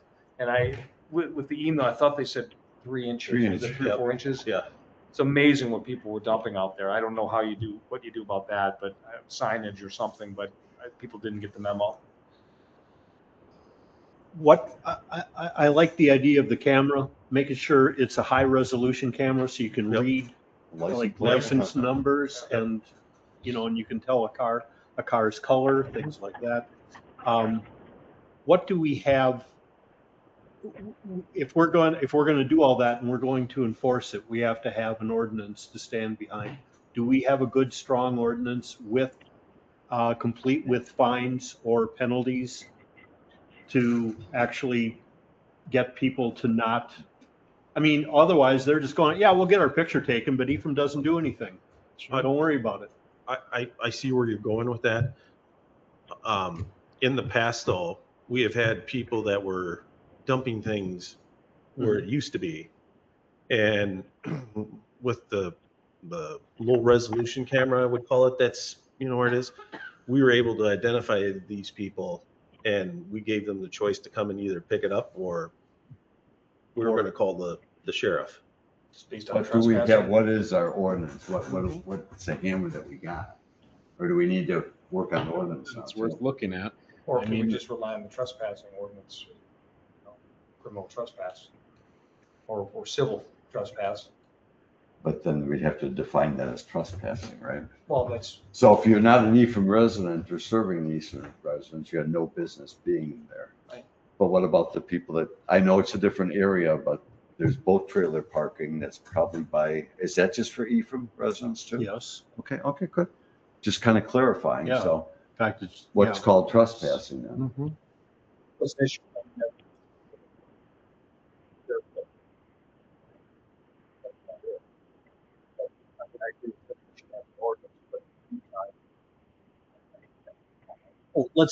We need to do some. I'm not saying don't do anything Right. until, I'm Right. saying, we're going to do all this stuff. We should really, make sure that it would just help if somebody drives in, seeing the cameras. I agree, that's a great deterrent in that kind of case for whatever reason it works. But if you also have a sign up saying, it's this ordinance and you'll be subject to fines of this much per this ordinance. And in fact, if it goes to court, this sign is Exhibit A, and you, I think it would be worth, people will abuse this. Yeah. This is out in, no man's land for most people and most people's view. So why not just have our ducks in a row? Maybe not before we start, but at least as we get going here now. I think that would be worth And so would the camera just be looked at, or the footage just be looked at when there's an issue noticed? Yeah, I would, well, I don't Because know. I mean, that's Probably. also time of, If you, the camera, with the cellular plan, you can put the sensitivity on it, and you can have a plan so there's unlimited pictures. And so if there was an issue or something, you would know. It would say alert, there's motion. oh, Okay. Mhm. Yeah. It would be motion activated then? Yep. Okay, yeah. And the thought was that, you get a nice big heavy metal pole, painted red, drill it down into the bedrock, Yeah. so they can't move it, Right. but it's red, so everybody And they knows see that it. they know see it's it. there, yeah. No, good idea. Man, I drove down there and tipped my hat to you and the contractor. I mean, that place looks good. It's huge. I do worry about people that shouldn't be using it, start dumping things that shouldn't be there. The big tree trunks, like you say, the ordinance is pretty, or the email that went out, 3 inches. Right. Well, there's some big stuff. I would hope that we, and I'm sure Justin will kind of keep his eye on it, and then we talk about it, because I'd like your committee to talk a little more. I love the idea of the camera, but does it make any sense to have that thing open around the clock every day? I mean, if we start to have problems, we could limit access, by not having it open all the time. Because I notice you have gates in there now, and there's no driving around those gates. You're not going to get around. It's too rough. So I just mean things to consider. I'm anticipating a problem. We don't close them at night, lock it. I don't know. No, I mean, we had discussed, and I brought it up to this committee, that we could have our maintenance workers, when they drive into work, unlock the gate. When they go home, lock it. However, whether you believe it or not, there's a lot of people that are even residents that use that thing on the weekend. I was gonna say, we have somebody on call, but we don't have people that are hanging around to do that. Right. I mean, I have neighbors who are only here on the weekends Yeah. and come to do cleanup, and then they would not be able to access. Well, I'm thinking about landscapers and so forth, because I know, from the little I understand about some of our neighbors, they make it very restrictive to get into their areas, very restrictive, which means we're kind of an open target. Even if we consider maybe on weekdays, whatever, when the guys go home, they lock it up, they open up in the morning. It's not as convenient as when it was at Public Works, because somebody was always around, so it'd be a little tougher for somebody bringing a truckload of stuff. So if you guys at the committee level can kind of discuss options, assuming, and I think we are going to have some challenges out there, and then how we might deal with them. I think the camera's a great first step. That'll deter some people. Okay. Thank you. Any other questions about or comments? I guess the other question is there any lighting out there? Because I also wonder if some, like, I don't know, getting caught red-handed, lighting wise, might change it. Not that I want to add light. Downward lighting only, please. I know, I was about to say that. The camera that if we were to get it, it's motion activated, and it also has lights. So that would I kind mean, of, it has the red light. It can have a warning light that comes on if it seeks motion. So, I mean, but we yeah. might just catch a lot of deer too. Well, you'll get those, yeah, that'll be fine. Drainage, is this going to be a wet area, or is it going to drain? I don't think it's going to be a wet area, because if you go look at it, there's a lot of cracks in the bedrock. Okay. And usually it drains pretty good if there's a crack in the rock. I mean, we'll have to wait and see first season. Right. But yes, that issue did come, or that came up. You're pretty much on bedrock now, aren't you, Arthur? Yep. Yeah. I know it was pretty wet by the first smaller area, but yeah, most of the stuff I worry about helps, so. Any other questions for Matt? Thank you, Matt. And you got one more, 10C, discussion and consideration regarding Canada Goose damage management plan. Justin, you want to take that? I think we're at the point, I believe we needed to let them know by the 1st or 2nd of June if we were in doing it this year. And Brent was having a little more correspondence with them than I was on that. Yeah, so they need to know at least if we want to be on their list by the second or 3rd of June, as Justin said. So this is kind of our last formal meeting to decide if we at least want to be on the list. They're looking for 45 to 50 birds to make it worth their trip, which I think is up about 10 from what they had talked about before. I thought it was 40, 45, something like that. So ultimately, we would need to decide if at least we're planning on putting our name on the list. If so, don't necessarily have to wait till June 2nd.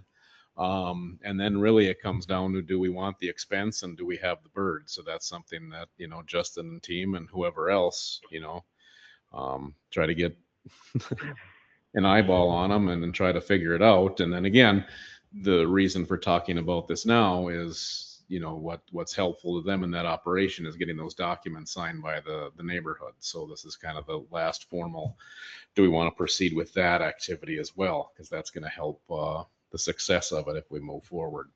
So again, then we could pull the plug at our June 9th meeting. It's easier to pull something off the schedule than add something to it. So we can see where we're at then. But obviously, if we don't have the intent to going forward, we can stop now. The quoted cost about $4,000. The idea of the donating the meat to a food pantry doesn't seem like any of our neighbors are doing that. They still are tentatively on the list for the roundup, but it doesn't sound like they're pursuing the food pantry. So there's no cost savings to us there. Again, I think that number was $250 per bird. They have to test 10% of the adults. So I don't think he really was trying to lead us to water, but said that it may or may not be of value.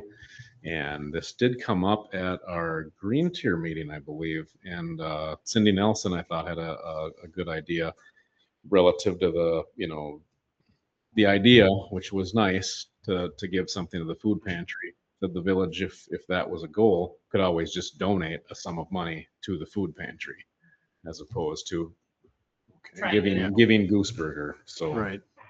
Well, to kind of keep this moving along, I think we were all in consensus last time that we want to proceed. So, and this just puts our name on the list. Yep. So I would ask, has anybody changed their mind with moving forward with this?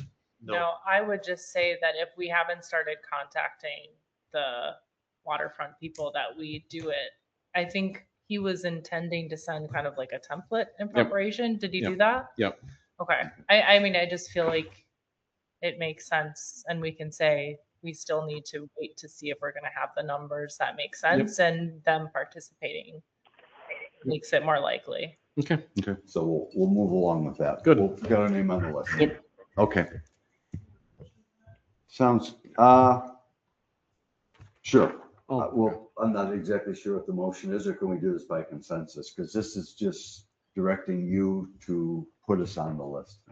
And get. But it doesn't commit us to actually doing it. We could pull the plug next meeting. Correct. Okay. I move we direct Brent to proceed as discussed. Excellent. A second. A second. Okay, any further discussion? Hearing none, all those in favor, please say aye. Aye. Okay, 11. CPC, A, discussion and consideration regarding Oh. emergency operations plan. Unfortunately, there's one more under physical facilities before we go there. Wait a second. We have the road. The roads. Oh, that was added. I Yeah. didn't print myself a missed new it. agenda because I couldn't have it the super size. Okay, sorry about that, the roads. That's why you can read yours. Special. You want me to? So as you can see on here, we're doing 4 roads. We're doing Exeter. This is a little bit more than what we did last time. But North Orchard if you've driven on that road to Bella Vista, that's not good at all. Holland Road is about the same. We have we have gotten a quote and we can lock this price in. And we do have money for this in our road fund here. So this is basically us presenting the information to the board and getting your go ahead. Questions for Matt? Spruce Lane off of Norway, you're going east from Norway then? I believe so, right, Justin? Yep, that'd be correct. It'd be all Spruce Lane from Norway till its terminus there on, the short little chunk there on the end also. Okay. I don't have firsthand experience or knowledge of this, but I've been told there's a depression in Spruce fairly close to Bill Schultz's place from where a fire truck sat some years ago. And will that be smoothed out? Will that be raised? The plan is they're gonna mill all the roads off. Oh, They'll cool. mill the roads off, and I can tell you that road is in pretty. I mean, that if I remember correct, that road was last paved in the '70s, so or early '80s. So that you know, I don't think it was from a fire truck sitting on it, but it could be. But I There's highly no doubt fire it. truck sitting on it, yeah. It wasn't there before the fire, it was there after. Or so I'm told. You could let the fire burn. Oh, huh? no, I'm not blaming the fire truck. I'm saying, it's a condition that you ought to deal with it, that's all. How much money do we have in the fund right now, Brent, in the road fund? As of right now, $195,000 and change with the 2026 money. Based on their budget, we'll have 298. Oh, So this will spend about half of it? Yeah. Okay. So I guess we, at least in the future, have to maybe pace ourselves a little more, so we. Well, don't I spend think, it down? no, I think Zero? we basically, well, for a while there, we didn't spend anything. We didn't. yeah. But now it's been basically an in and out. We have a cushion, and what the projection is, we try to do as much as we possibly can. Yeah. What do we- And I what- think what's with, the take in, right? with the volatility in the world, Justin goes in every year with, these are the roads I'd like to get and see what the oil price is. Right. But Right. he wasn't expecting a good oil price, and actually it was a good price. So, How much it comes in every year? in state aid, Yeah. it's different. This year was, 195, but just over 100,000. I think before that it was 80 last year, and historically it was around 50, 60. Yeah, it's been going up. It's been though. creeping up, yeah. The legislature changed that, so Yep. it's been improving. Can I have a motion? Can I just ask the timeline of Nope, this? we want a motion. The timeline is 10:15. No, you go ahead. Justin, do you have? Come on, Carly. Just kidding. Can you answer that question? For kidding. The timeline, I'd have to reach out to the highway department tomorrow. I don't know if they're gonna try to coincide it with our final lift of asphalt at the wastewater maintenance facility at all yet. I'm not sure of a timeline at this point. Just trying to think of disruption, but I'm sure it'll be tough. These roads are all, I mean, Spruce and Holland are, I wouldn't say highly traveled. North Orchard would be the only one that's a very more highly traveled road. I know Holland's in really bad shape.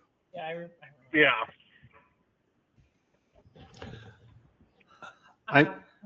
Okay, I move we go forward with the 2026 paving road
This conference will now be recorded.